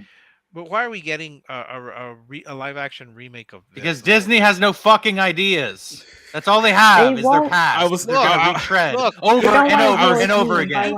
It's just the Michael Eisner making sequels to DVDs, right? I mean, it's the same thing. Yeah, they should have stayed in the Disney vault. Look, at least the sequels had some originality to them, if not like technical quality. Look, you are going to get your Black Ariel. You're going to get your Hispanic Snow White. Let them cast the Filipino as Nani. All right. What more do you want? They took away one of the main black characters from Lilo and Stitch. Yeah, I mentioned that. I wouldn't know. Look, you got your Black Cleopatra and you got your Black Anne Boleyn. What more do you want? Plenty. Have you haven't noticed? And you got a Black Annie. Lucifer already did that. They want a pregnant teenager knocked up by Satan. I'm really looking forward to that 4-hour Cleopatra movie with Elizabeth Taylor. Oh, I've it's had one of him my favorite movies. I had love in my it. HBO Max queue for like a year. It's a long movie. I'll Yeah. tell you that her entrance into Rome is still one of the great sequences in film. But Yeah. just prepared to take a few breaks during it. That's all I can tell you. And Roddy McDowell is great in it. I will say that. I love her speeches when the library at Alexandria is burning, because I would have said something similar. No, but no, just if you want to, I'll just the highlight is the entry into Rome. Her entry into Rome. That's a spectacle. That was worth the cinematography Oscar. It won. Yeah. All right, then. Well, we've come to the end of the show here, people. This was a long, heated one. The only topic we didn't cover was the Jamie Foxx situation. He's in the hospital with a coincidence because we can't call it a stroke for some weird reason. So I'm pretty sure there'll be more updates on We're what's wishing not him happening well. to Jamie Foxx We here. wish him We well. wish him well. We wish Jamie Foxx well and a speedy recovery. That I think we can agree on. Yep, no doubt. All right. Well, this is the time of the show where everyone gets to promote their stuff. So go ahead and we'll start it off with John, who graciously decided to take time from editing articles to join us here tonight. So what do you got coming up? Yeah, so we got the Black Pill stream tomorrow at 9 p.m. Eastern Time over on our channel, Bounty into Comics. Looking forward to that. Not sure what the topic's going to be yet, but I'm sure it'll be fire. We'll have Jacob there, Spencer, Josh. So it should be a good time. And then Thursday, we'll have our hopefully having our Mandalorian stream with Script Doctor. We'll see. I'll be on the road on Thursday, so I'm not sure if I'll be able to get to where I'm at in time to do that. But I am going to be on Echo Base Network's channel. We're going to be doing a whole like Mandalorian season 3 recap review stream, and I'm probably going to get into some heated arguments about episode 3, if and probably about the season finale as well. But I know I disagree with a lot of those guys on the third episode. But that should be fun. It'll be all in good fun. But looking forward to that, and that's kind of. And obviously, you got new stuff up on the website every day, new articles. Got one on Filoni not caring about canon that I got to look into, probably right tomorrow. And then sports site too, bountysports.com. I mainly cover NASCAR stuff over there, but we do have a couple guys doing some football and a lot of Riley Gaines coverage as well. So we try and keep it we try and run a gamut, but I primarily am doing NASCAR coverage over there. But that's always a lot of fun. There's always a lot of drama happening in the NASCAR world, whether it's on the track or off the track. My son is starting to get into NASCAR, so I'll keep an eye out. Short track racing is way more fun than NASCAR. I only watch NASCAR because I'm covering it for the site. So I'll keep that in mind. The local stuff is way more entertaining for me. Yeah. Well, since this person can't keep quiet while other people are promoting, let's give her a chance to promote what she has on the screen. So, Johnson, what you got coming up? I got my Kickstarter launching next Tuesday. So, I'll have the camera off so you don't see me like with my tears of nerve-wracking anxiety. And then the beanie too. Don't forget the beanie too. Yeah. Yes. Yep. So my Kickstarter comic is for Discord. It's for my musical superhero who lives in Atlanta. He goes after the human traffickers and trying to find his dad's killer. So, give me your money, please. Thank you. Good luck with that one. Orange, you there? Yep. All right, what you got coming up, buddy? Well, I have my mystery review next week, which is still going with the resurrection theme. The hint is Titan Titan Resurrected. I also will be on my friend Jade Shadow's stream tomorrow night for the 1s and 2s. We're talking Fright Night 2, the 88 film.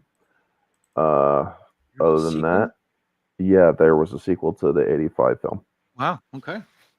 And we're going to be talking about that, discussing it. And after that, Thursday, Friday, and Saturday, I'm not doing anything because I'm going to be recovering from the medical procedure. After that, also on Sundays, I do my Infinity Saga Sundays with C.S. Johnson, Ambassador, Riot Kitty, and Jacob Airy. where we go through the MCU movies. We're going to be discussing Iron Man 2 next. So, yeah, that's going to be Sunday at 8 p.m. And, yeah, that's pretty much what I got going, other than a few reviews here and there and sparse information as it comes out. All right, then. Jumping over to our good buddy Cool Classic Cage. What you got coming up? So I've been doing a lot of streaming on Kick. It's this alternative to Twitch. So if you'd like to, just chill out, we do a lot of like react videos that people in the to videos that people in the Discord recommend. And Society himself recommended a very sly one to help me with my lack of cooking or assembling, because that's not cooking You mean or baking. complete absence of cooking skills? Yeah, pretty much. So we do reacts, as well as we stream games. I've been playing Mafia 2, which is one of my all-time favorite games. But usually I post tons of content on my YouTube channel. So if you want to check me out there, Cult Classic Cage, or if you want to talk to me personally or figure out everything that I do have going on, I do always post on Twitter. So Cult Classic Cage on Twitter. Hope to see you guys there.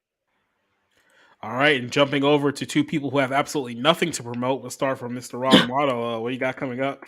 Yeah, so I watch a lot of movies. There's my Twitter at the bottom of the screen. There's a couple of I don't know, they're little topics that just got confirmed. So Martin Scorsese's new movie is locked in at 3 hours and 29 minutes, not 4 hours like everybody was saying. Bret Easton Ellis is optioning his new book into an HBO series, so that's exciting. And then Oppenheimer, I guess, is not moving from its release date with Barbie. So just some stuff I'll be talking about over there on my Twitter. And I'm also considering starting a Twitch and Rumble stream once a week where I do movie nights, because I watch way too many movies not to just make them a part of, some aspect of creating content. So I should at least try to get the ball rolling in that direction. So just keep attention to my Twitter to see what's coming out. I'll join you if you do after Twitch stream. Okay. Silence. I just like talking to myself, so it's fine. And then last but certainly least, Frick, what you got? Oh no. Well, no, just more reviews. I'm lucky if I watch one movie a week. I don't know how Robert does it. So no, just keep an eye out for more reviews. I'll review Nefarious. I've got Chevalier. I learned to pronounce it correctly. Chevalier coming up, and well, actually, just for me personally, more baseball. That's pretty much it. All righty then, and then I'm going to go ahead and let you guys know what I got coming up here. Like I said, John said earlier, tomorrow night, Black Pill stream, we'll figure out what the topics are going to be. Myself, him, Spencer, Josh, and Cider. That should have a good time tomorrow. Saturday, we have another movie night on Twitch. We're going to be watching The Cable Guy. So hopefully some of you guys join us for The Cable Guy on Twitch Saturday night. I'll give you some more information on that. And then Monday, we clarified this because Rob wasn't on the show last night. But Monday, we're going to be reviewing 3 films. Rob is going to be doing the Evil Dead movie. I believe Rick is going to be doing the Chevalier movie. And then I'm going to be reviewing the Guy Ritchie movie, The Covenant. So we'll be doing that one this Monday night. And then next week, episode 45 of the Barroom Podcast. And quick little shout out to John Delarose, who joined us for the first half of the show today. Couldn't stay for the whole show, but give a quick little shout out to him. And then to everyone else who joined us throughout the course of the night. I know there was a lot of you guys. I'm going to try to shout out as many of you as I can. Duke, Alex vs. Evo, Neo, Drax, JEC, Swag, who was here with us, Rocky the Black Dragon, Mephisto Views, Spencer, who was here in the chat, John, who was here with us earlier tonight, Zero Dozer. Did I miss anyone? Maybe a few names that I forgot in there. And of course, Double Fett, don't want to forget him. And then everyone else who joined us throughout the course of the night. This is a great night. Fun night, a lot of great discussion, and I'm pretty sure this is only going to snowball in for there. But for now, we're going to go ahead and get out of here. We're tired. Some of us are battling allergies, which is kicking our butts right now. So we're going to hit the outro. We will see you guys hopefully tomorrow night, Bounding into Comics, or next week here for the next episode of the Barroom Podcast. Way to the crowd. Let's get out of here. Adios. Take it easy.